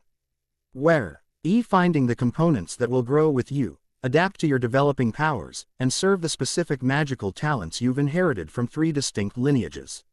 Finally, Ollivander presented 3 wood samples and 3 magical cores. Touch each and tell me which feels most responsive. Among the woods, a rich reddish specimen with intricate grain patterns practically hummed when Harry touched it. This one, he said confidently. Cherry, Ollivander noted with approval. Associated with death, rebirth, and powerful magic. Particularly appropriate given your Peverell heritage. For the cores, Harry felt drawn to a silvery thread that seemed to shimmer with its own light. Thestral tail hair, the wandmaker explained. Extremely rare and temperamental. Again, connected to death and the beyond, a Peverell affinity. Does that mean my wand will only reflect one of my inheritances? Harry asked. Not at all, Ollivander assured him. A wand is greater than the sum of its parts. LLB incorporating elements from all 3 bloodlines into the construction. The cherry represents the Peverell line's connection to deeper magic. For the Potter line's affinity for protective magic and innovation, I'll be using a specific cutting technique developed by African wandmakers. And for the Black family's raw power and intensity, I'll add a secondary core of dragon heartstring, intertwined with the thestral hair. The actual wand-making took place in a portable workshop Ollivander had brought with him. Harry and Lupin watched in fascination as the wandmaker worked, chanting softly. In what sounded like Latin mixed with much older languages. The wood seemed to flow like liquid at times, and the cores glowed with inner light as they were incorporated into the design. By late afternoon, Ollivander presented Harry with his completed wand, 11 inches of polished cherry wood with a subtle spiral pattern running its length. The handle was inlaid with tiny runes in what appeared to be silver and gold. Cherry with dual core of thestral tail hair and dragon heartstring, 11 inches precisely, reasonably supple but with excellent control, Ollivander announced proudly. The NES incorporates symbols significant to all 3 family lines, anchoring your heritage into the wand's magic. This is a wand for transformation, for bridging worlds, and for magic that respects both tradition and innovation. When Harry took the wand, warmth rushed through him, and a shower of red and gold sparks erupted from the tip, followed by silver ones that formed momentary constellations before fading.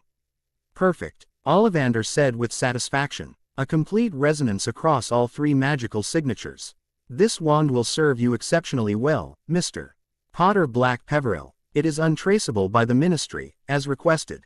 Though I should warn you that its power signature is distinctive. Any skilled wizard who observes you casting may recognize that your wand is unusual. That's acceptable, Harry decided, still marveling at the connection he felt with the wand. Thank you, Mr. Ollivander. Your work is extraordinary. After the wandmaker departed, with a generous payment arranged through Gringotts, Harry was eager to begin practicing actual spells. Lupin, however, counseled patience.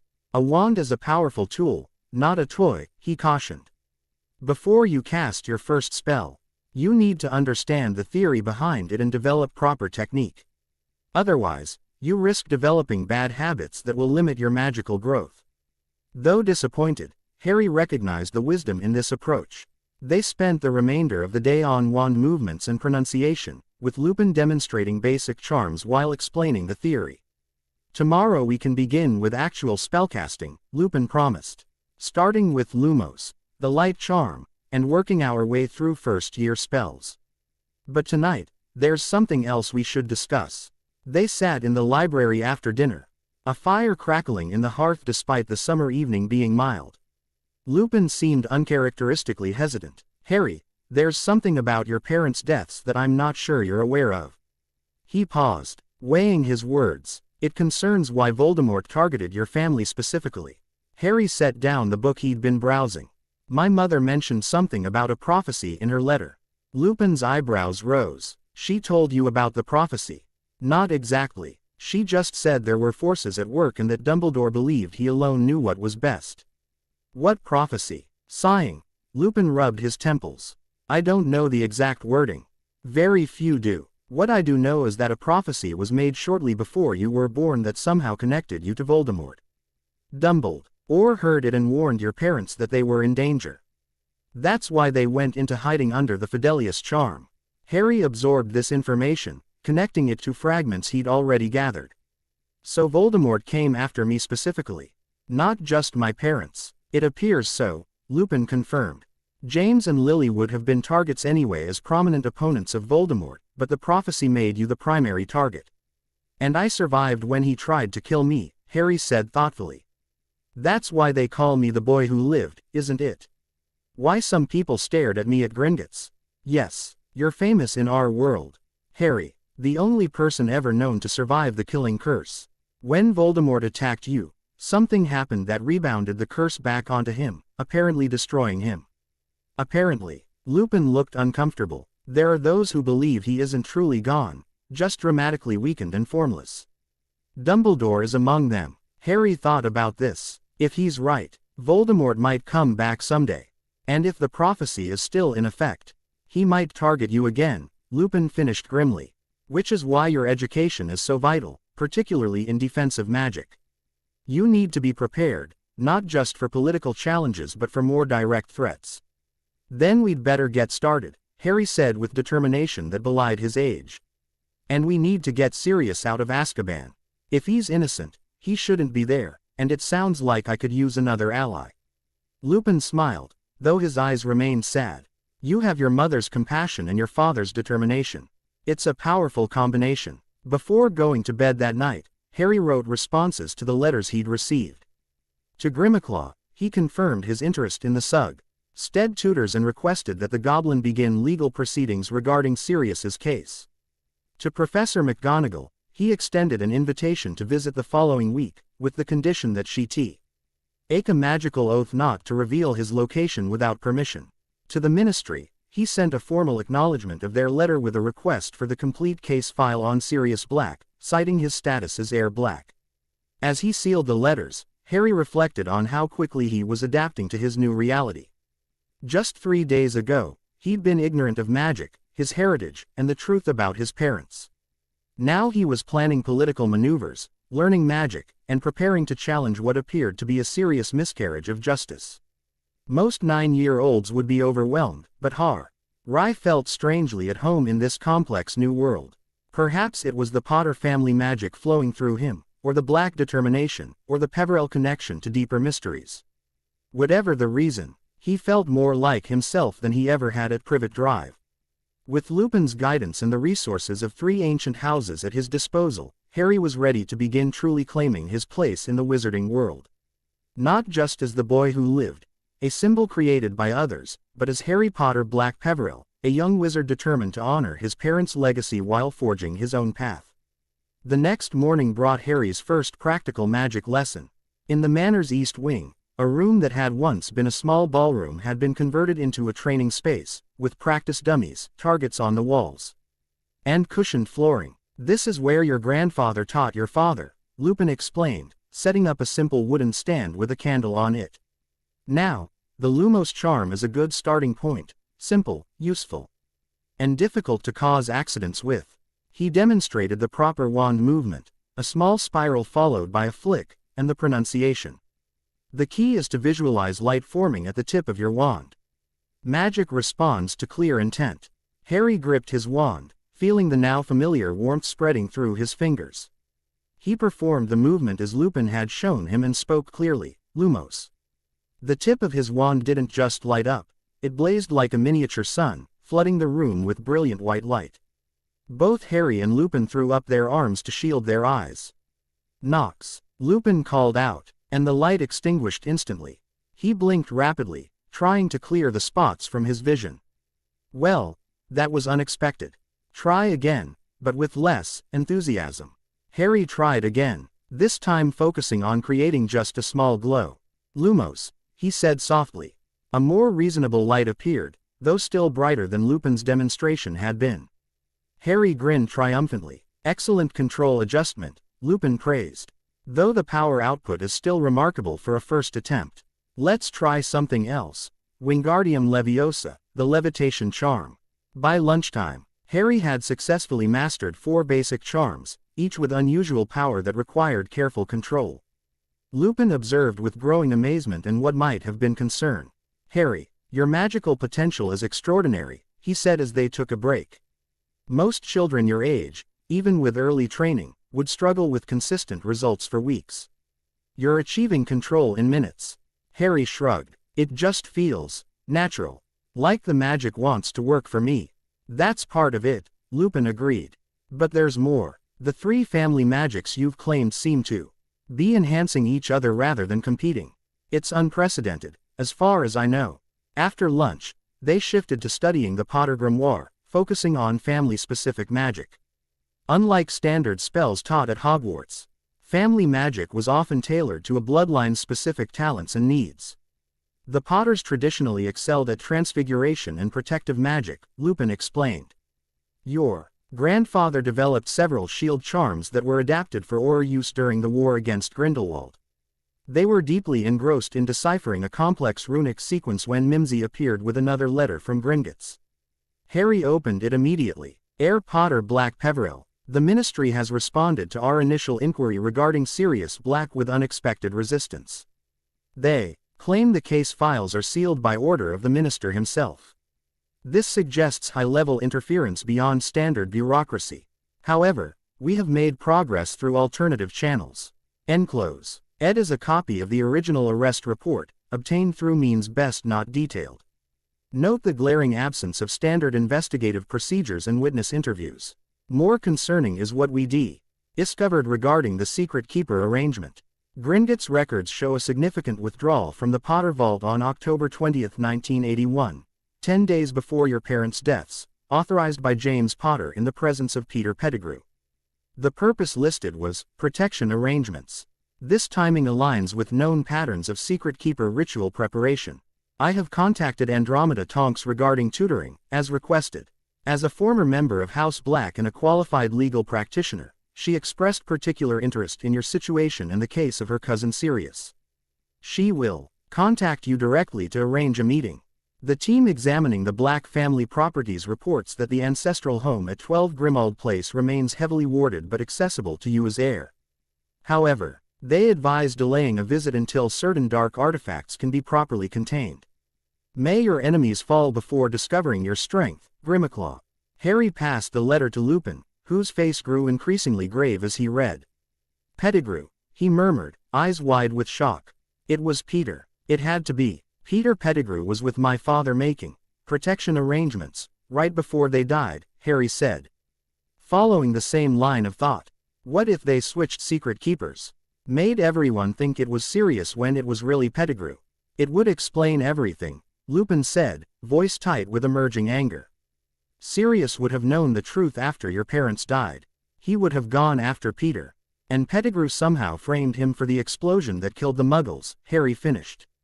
Then faked his own death to escape. Lupin stood suddenly, pacing the room. I should have seen it. The signs were there. Peter's growing nervousness in the months before, his unexplained absences. His subtle distance from the group. He ran a hand through his graying hair. But why wouldn't Dumbledore speak up? He cast the Fidelius charm. He would have known who the secret keeper was.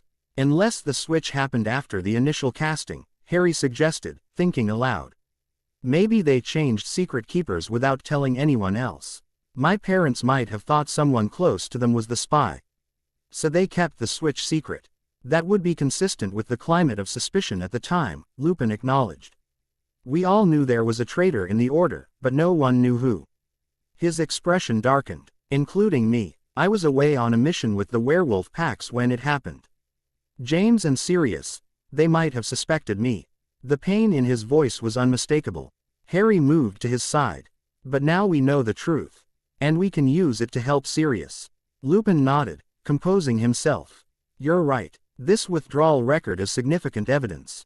If we can prove Pettigrew was alive after the explosion, how would we do that? I'm not sure yet, but this is a start. He gestured to the arrest report. Look here. No wand examination to determine which spells were cast. No veritaserum questioning, which is standard for major crimes. They simply found him at the scene and assumed guilt. A sudden thought struck Harry. Wait. If Pettigrew faked his death, he must be hiding somewhere. Could he be a danger to us if he discovers what we're doing? Lupin looked impressed with Harry's reasoning. An excellent point. Yes. If Peter betrayed your parents and framed Sirius, he's both dangerous and desperate. We should increase security precautions immediately. They spent the rest of the day strengthening the manor's defenses. Lupin Tau. GHT Harry several advanced alert wards keyed to specific magical signatures, explaining that each wizard's magic had a unique feel that could be detected by properly attuned wards. I know Peter's magical signature well from our school days, he explained as they worked. If he comes within a mile of Potter Manor in any form, we'll know immediately. In any form? Harry questioned. Lupin hesitated briefly. There's something else you should know. Peter, Sirius, and your father became animagi, wizards who could transform into animals at will, during our school days. They did it to help me during my transformations. What animals could they become? Your father was a stag. Sirius, a large black dog. And Peter, a rat. Lupin's expression hardened. Fitting. In retrospect, Harry processed this new information. So Pettigrew could be hiding as a rat anywhere. Yes, which makes him particularly difficult to find. But not impossible. Lupin finished casting the final ward with a complex wand movement. There. If Peter approaches in human or rat form, the manor will lock down automatically, and we'll be alerted. That evening, after dinner, an unexpected visitor arrived. The wards chimed softly, and Mimsy announced that Augusta Longbottom was at the gate, accompanied by her grandson. This is earlier than expected, Lupin noted with surprise. Grimmaklaw must have contacted her immediately. Harry, remembering Lupin's positive assessment of the Longbottoms, instructed Mimsy to bring them to the formal sitting room.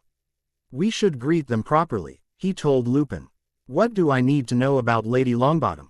Augusta Longbottom is the formidable matriarch of an ancient and noble house, traditionally aligned with House Potter in the Wizengamot, Lupin explained quickly. Her son Frank and daughter-in-law Alice were your parents' close friends and fellow Order members. They were attacked shortly after Voldemort's fall and have been in St. Mungo's, the Wizarding Hospital, ever since. Augusta raises their son Neville, who is exactly your age. What happened to them? Harry asked. A shadow crossed Lupin's face. They were tortured into insanity by Death Eaters looking or information about Voldemort's whereabouts after his fall. The Lestranges and Barty Crouch Jr. believed they knew what happened to their master. Before Harry could process this tragedy, Mimsy arrived with their guests. Augusta Longbottom lived up to the descriptor, formidable, tall and regal, dressed in elegant emerald robes, with a hat topped by a stuffed vulture. Her face was lined but her posture straight, and her eyes sharp with intelligence. Beside her stood a round-faced boy who seemed to be trying to disappear into his grandmother's shadow. Neville Longbottom had brown hair and a nervous expression, but Harry noticed a kindness in his eyes that immediately put him at ease. Heir Potter Black Peverell, Lady Longbottom greeted him formally. House Longbottom thanks you for your welcome. Harry, taking his cue from Lupin's subtle gestures, replied, House Potter Black Peverell welcomes House Longbottom. Please, be comfortable in our home. The formality seemed to satisfy Augusta, who nodded approvingly before turning to Lupin. Remus Lupin. It has been some years. Lady Augusta. Lupin inclined his head respectfully. Thank you for coming on such short notice. When I've word that the heir of House Potter had reclaimed his birthright and was seeking connections to his parents' allies, I could hardly delay. Her piercing gaze returned to Harry. Though I confess, I did not expect to find him quite so young. Age is just a number, Lady Longbottom, Harry replied with a confidence that surprised even himself. Legacy and responsibility are what truly matter. A spark of approval lit the elderly witch's eyes. Well said, young heir. Perhaps there is more of your grandmother Doria in you than your appearance would suggest. They settled into comfortable chairs while Mimsy served tea. After exchanging pleasantries, Augusta addressed the purpose of her visit directly. I understand you are establishing your position without Dumbledore's guidance or interference. A bold move, but one I find myself supporting. She sipped her tea. The Longbottoms and Potters have been allies for 7 generations. It would please me to see that alliance continue with your generation. Harry glanced at Neville, who looked up briefly before returning his gaze to his teacup. I would like that very much, Lady Longbottom. Though I'm still learning about the political landscape of the wizarding world. Which brings us to why I'm here, she said. I understand you're seeking tutors in various subjects, including wizarding culture and etiquette. I would be pleased to provide instruction in these areas, with the understanding that Neville would join your lessons. The boy needs exposure to peers of appropriate standing. Harry brightened at this prospect. Having another boy his age around would be a welcome change from years of isolation. That sounds brilliant. I mean, that would be most agreeable, Lady Longbottom. Augusta's mouth twitched in what might have been amusement. Your enthusiasm is refreshing, if somewhat unrefined. We shall work on that. The conversation turned to practical matters, scheduling lessons, topics to be covered, and Augusta's expectations. Throughout, Neville remained silent until Harry directly addressed him. Are you looking forward to Hogwarts, Neville? He asked. The boy looked startled at being addressed. Yes, if I get in. Augusta made a disapproving noise. The boy has shown disappointingly little magic thus far. His great-uncle Algy has tried various methods to encourage manifestation, with limited success. RRY frowned slightly at her dismissive tone. Well, we're both only 9. There's still time, isn't there? Of course there is, Lupin interjected gently. Many wizards and witches show later development, particularly those with significant magical potential. The magic builds up before expressing itself. Neville shot Lupin a grateful look. Have you ever had a wand to try with? Harry asked, genuinely curious. Augusta answered before Neville could speak. He uses his father's wand for basic exercises. It's important he honor Frank's legacy. Lupin and Harry exchanged a quick glance, both recognizing the flaw in this approach. Wands chose wizards, not the other way around. Using another's wand, especially for a child still developing magical control, could be significantly hampering Neville's progress. Perhaps during our lessons, we might explore different approaches to magical theory, Harry suggested diplomatically. I've found that understanding the foundations makes practical application easier. To his surprise, Augusta nodded thoughtfully. There is wisdom in that approach. Very well, we shall begin next Monday. 3 hours each morning, covering deportment, lineage recognition, political structures, and appropriate social interactions. As they prepared to leave, Harry addressed Neville directly once more. I'm really looking forward to our lessons together, Neville. It'll be nice to have someone my own age around. The shy boy managed a small smile. Me too. Gran doesn't usually. Thank you. After their departure, Harry turned to Lupin. Neville seems nice, but why is his grandmother so hard on him? Lupin sighed. Augusta lost her son and daughter-in-law in all but body. Frank was a highly respected Auror, and Alice was equally talented.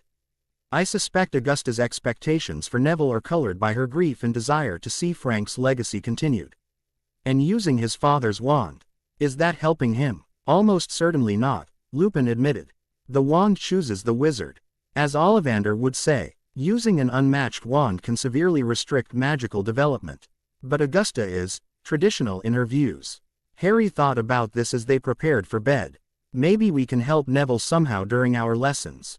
Show Augusta that he has his own strengths. That's a kind thought, Harry, Lupin smiled. Very much like your mother. Lily always saw the potential in people, even when they couldn't see it themselves. The following days established a routine that would shape Harry's life over the coming year. Mornings began with magical theory and practical spellwork with Lupin. Harry's progress continued to astound his tutor, as he mastered first-year charms and transfiguration spells with remarkable speed. Your magical core is unusually developed for your age, Lupin observed as Harry successfully transfigured a matchstick into a perfect silver needle on his third attempt. And your control is improving rapidly. At this rate, you'll be ready for second-year material within months. After lunch came physical training, flying lessons on the Quidditch pitch, where Harry displayed a natural talent that would have made his father proud. And basic defensive stances and movements. Magical dueling isn't just about spells, Lupin explained as they practiced. Movement, positioning, and anticipation are equally important. A properly timed dodge can be as effective as a shield charm, and uses less magical energy. Late afternoons were devoted to studying the family grimoires or Lily's research notes, with Lupin Prov. Adding context and explanations for complex magical concepts. Evenings often found them in the library, researching Sirius's case or discussing wizarding politics and history. Professor McGonagall's visit proved informative and emotional. After taking a magical oath not to reveal Harry's location, she spent an afternoon sharing stories about James and Lily as students and later as members of the Order of the Phoenix. She also brought photographs, precious images of Harry's parents at Hogwarts, at their wedding, and holding him as an infant. Your father was the most talented transfiguration student I ever taught, she told Harry. Her usual stern demeanor softening with fond remembrance. And your mother's charm work was revolutionary. Professor Flitwick still uses her theoretical models in advanced classes. When Harry cautiously broached the subject of Sirius Black, McGonagall's expression grew troubled. I had my doubts at the time, she admitted. Black's devotion to your father was legendary. But the evidence seemed overwhelming, and those were chaotic, frightening days. We have reason to believe Pettigrew may have been the actual secret keeper, Harry explained, sharing what they had discovered. McGonagall's eyes widened. That would explain certain inconsistencies I noted at the time. If you're pursuing this officially, Mr. Potter, I would be willing to provide testimony regarding the character of both men as I knew them. Her support added another valuable ally to Harry's growing circle. Andromeda Tonks arrived the following week, a striking witch with the classic Black family features softened by a warm smile that her more infamous relatives lacked. She brought with her an exuberant daughter, Nymphadora, call me Tonks or die, a Hogwarts sixth year with the rare ability to change her appearance at will. Watch her, little cousin. Tonks greeted Harry cheerfully, her hair shifting from purple to turquoise as she spoke. Proper mental, all this, isn't it? One day you're normal, next day you're heir to half the wizarding fortunes in Britain. Her irreverent attitude was refreshing after the formality Harry had encountered from most adult wizards. While Andromeda discussed legal strategies with Lupin regarding Sirius's case, Harry and Tonks explored the manor grounds, with the older girl entertaining him with Hogwarts stories and demonstrations of her metamorphagus abilities. Mum nearly had kittens when she got Grimaclaw's letter, Tonks confided as they skipped stones across the manor's lake. She's been trying to get Uncle Sirius a trial for years. But nobody would listen to the witch who married a Muggle-born. Now with you backing it as heir Black. She grinned wickedly. Let's just say certain stuffy ministry types are about to have a very bad day. Andromeda proved to be a formidable legal mind and an excellent teacher of wizarding politics. Under her tutelage, Harry began to understand the complex web of alliances, rivalries, and traditions that governed magical Britain.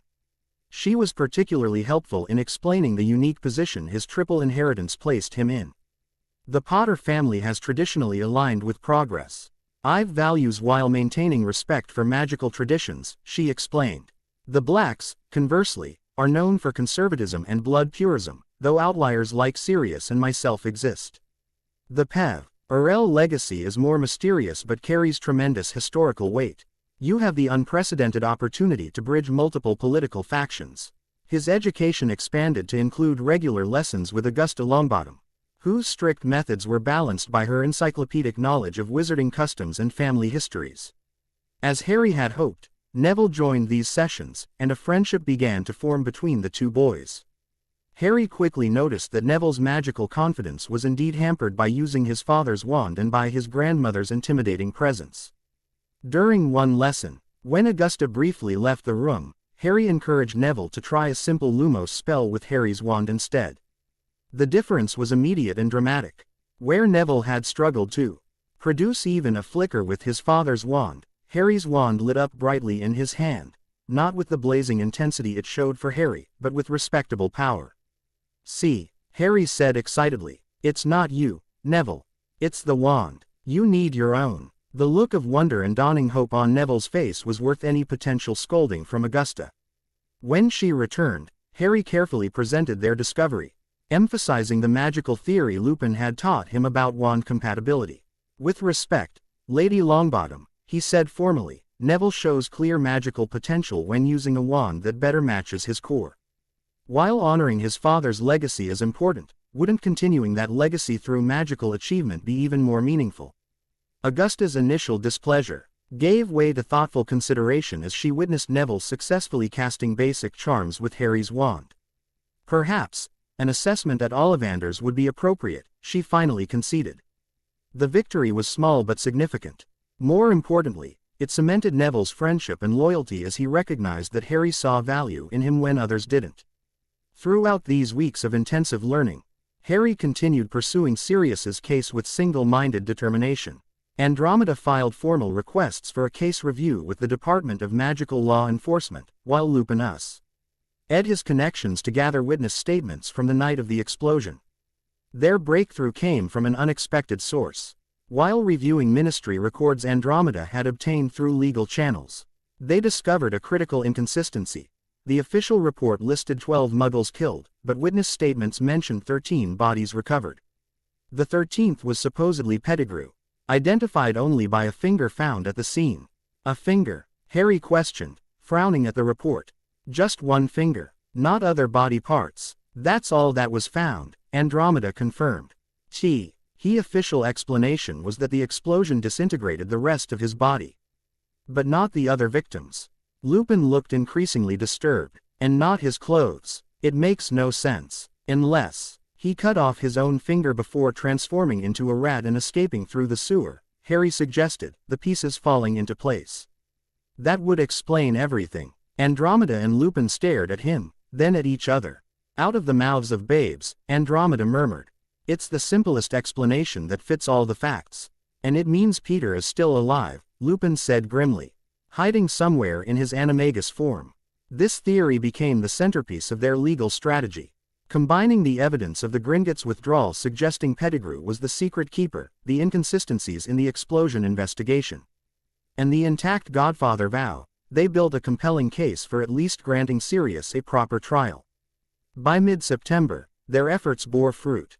The Department of Magical Law Enforcement, under pressure from both the legal filings and discreet political leverage applied by allies Augusta had helped identify, agreed to a preliminary hearing to determine if a full trial was warranted. "It's scheduled for October 5th, Andromeda announced as they gathered in the Manor's study. A closed session with the head of the DMLE, Amelia Bones, presiding. Susan's aunt, Harry noted, thinking of another young heir he'd met during a supervised playdate Augusta had arranged. "Is that good for us?" "Very," Lupin confirmed. "Amelia is scrupulously fair and has no low-va for the shortcuts taken during the post-war trials. If anyone will give our evidence objective consideration, it's her." "Will I need to attend?" Harry asked. Andromeda shook her head. "Not this preliminary hearing. I'll represent the Black family interests, with you as the petitioner. If a full trial is granted, your presence may be requested, but we can address that when the time comes." The days leading up to the hearing were tense with anticipation. Harry threw himself into his studies, finding that magical practice helped distract him from the anxiety of waiting. His progress continued to impress his tutors, particularly in defensive magic, where he showed an intuitive understanding of shield charms and counter jinxes. "The Potter affinity for protective magic is strong in you, Lupin observed after Harry mastered Protega, a shield charm normally taught to third years. "Combined with your mother's talent for charms, you have exceptional potential, Harry." On October 5th, Why could barely concentrate on his lessons with Neville and Augusta. Every few minutes, his eyes drifted to the grandfather clock in the corner of the study, calculating how long the hearing had been in session. Finally, late that afternoon, Andromeda returned to Potter Manor. The moment she stepped through the flow, Harry knew they had won. Despite her professional composure, she couldn't quite suppress the triumphant gleam in her eyes. Amelia Bones has ordered a full trial for Sirius Black, to be held in 2 weeks' time, she announced. Furthermore, she has authorized his immediate transfer from Azkaban to a secure medical ward at St. Mungo's for evaluation and treatment pending the trial. Harry's heart soared. Even if the final verdict was still uncertain, getting Sirius out of Azkaban was a tremendous victory. Will we be able to see him?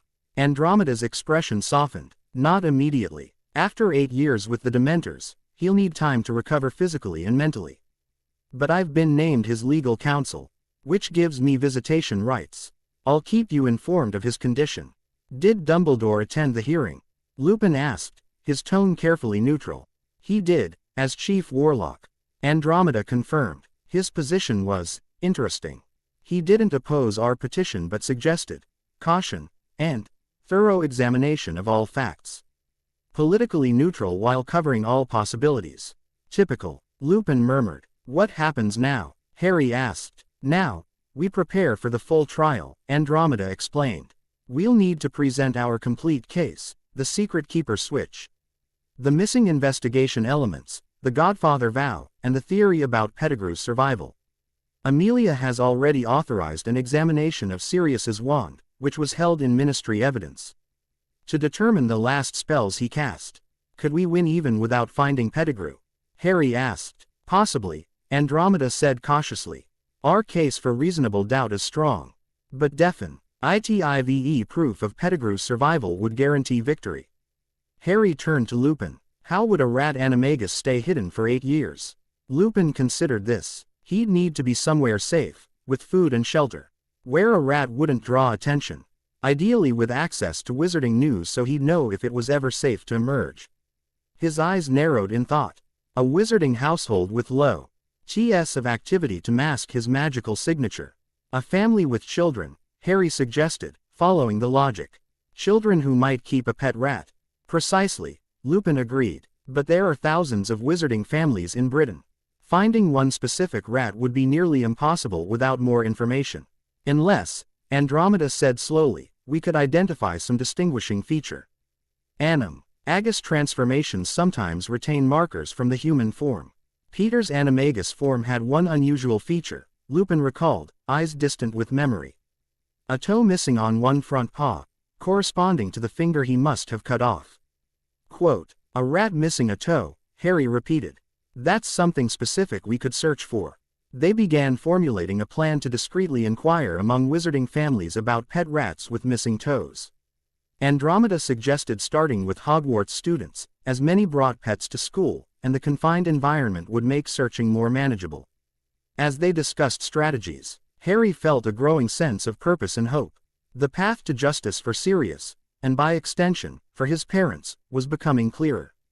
Each step forward strengthened his connection to the magical world and to the legacy his parents had left him. That night, before sleeping, Harry stood at his bedroom window gazing at the stars.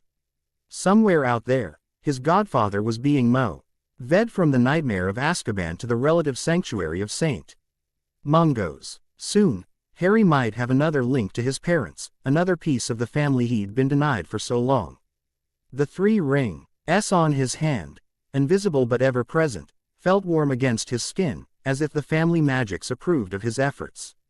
In less than 3 months, Harry had gone from an unwanted burden at Privet Drive to the active heir of 3 magical houses, with allies, education, and a growing sense of his own power and purpose.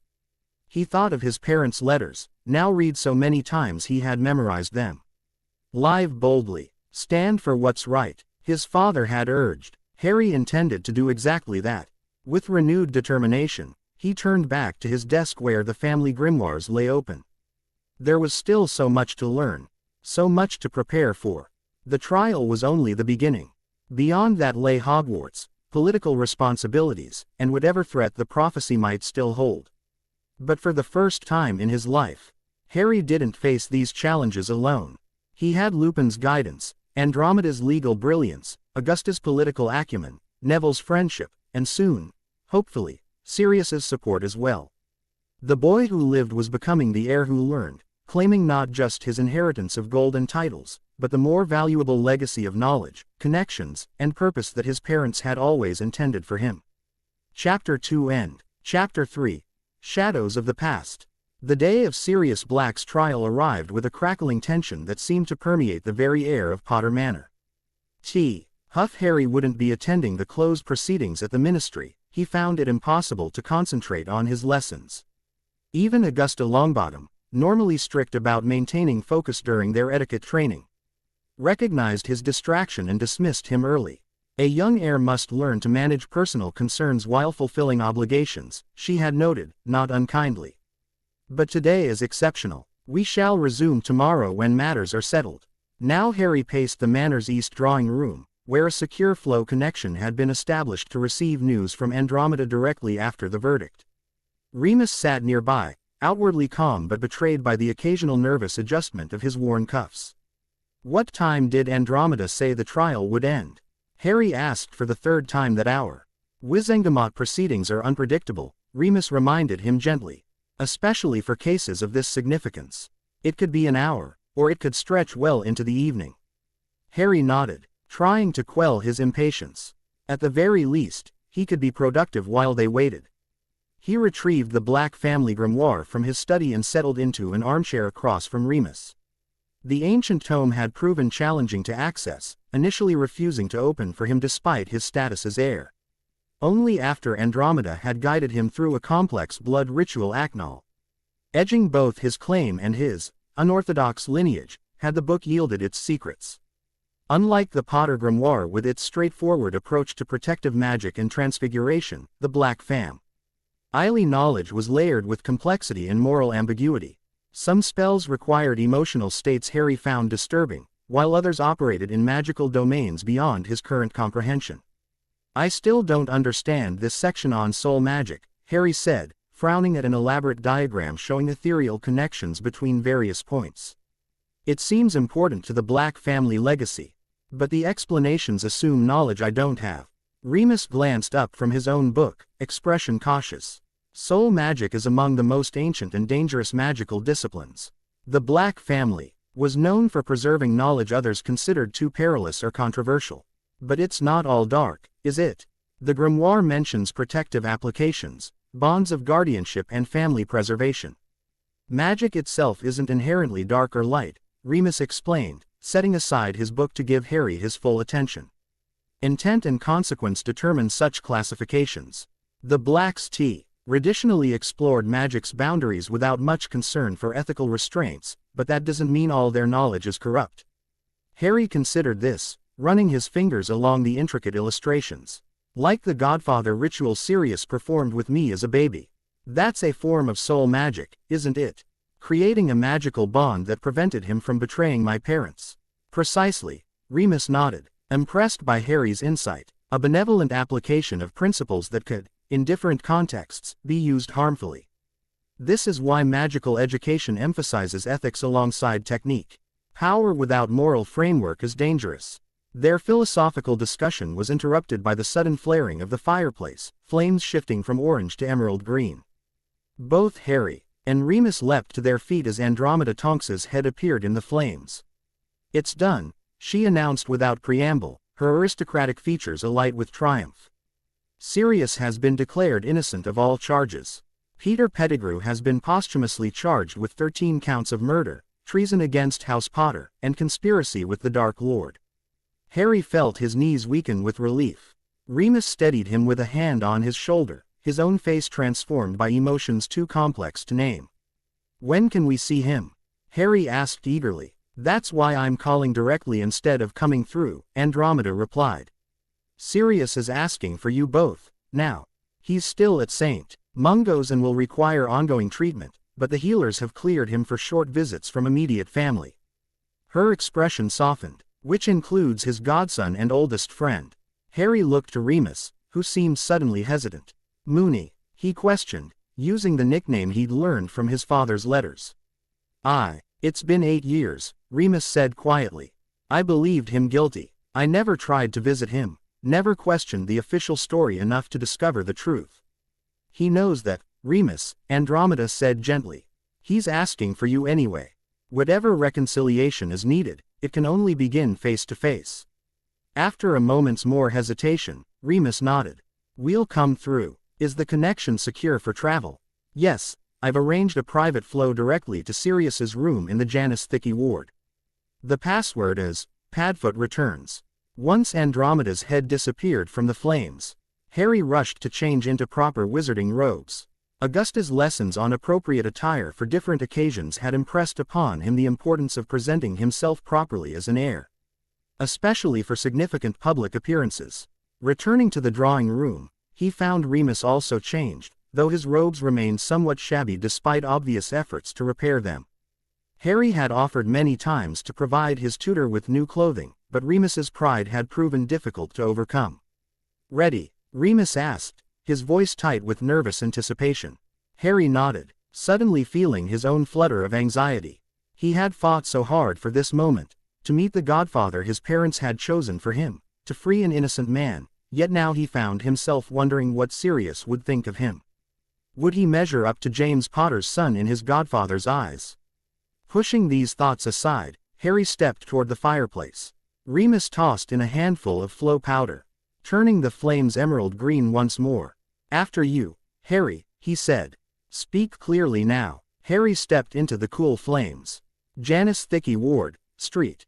Mungo's. Padfoot returns. The familiar but still disorienting sensation of flow travel engulfed him, spinning rapidly while glimpsing flashes of other fireplaces, feeling simultaneously pulled forward and compressed from all sides.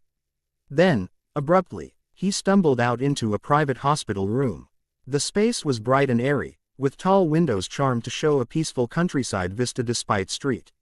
Mungo's actual urban location. Magical Mon. A Turing Instruments hummed softly beside a comfortable-looking bed, where a man sat propped up against pillows, watching the fireplace with intense anticipation.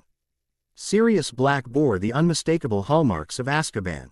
Once handsome features were gaunt, his skin waxy pale from years without sunlight. Long black hair hung lank around hollow cheeks, and his hospital robes hung on a frame that had lost significant muscle mass. But his gray eyes burned with an inner fire that even Dementors hadn't extinguished, and as they fixed on Harry, they widened with emotion.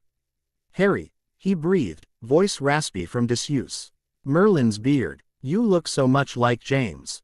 Before Harry could respond, the fireplace flared again, and Remus stepped out with considerably more grace than Harry had managed. For a tense moment, the two old friends simply stared at each other, decades of history hanging in the space between them. Moony, Sirius finally said, his voice breaking slightly. Padfoot, Remus replied, his own voice thick. I should have known. I should have believed in you. Sirius shook his head. We all believed what we were meant to believe,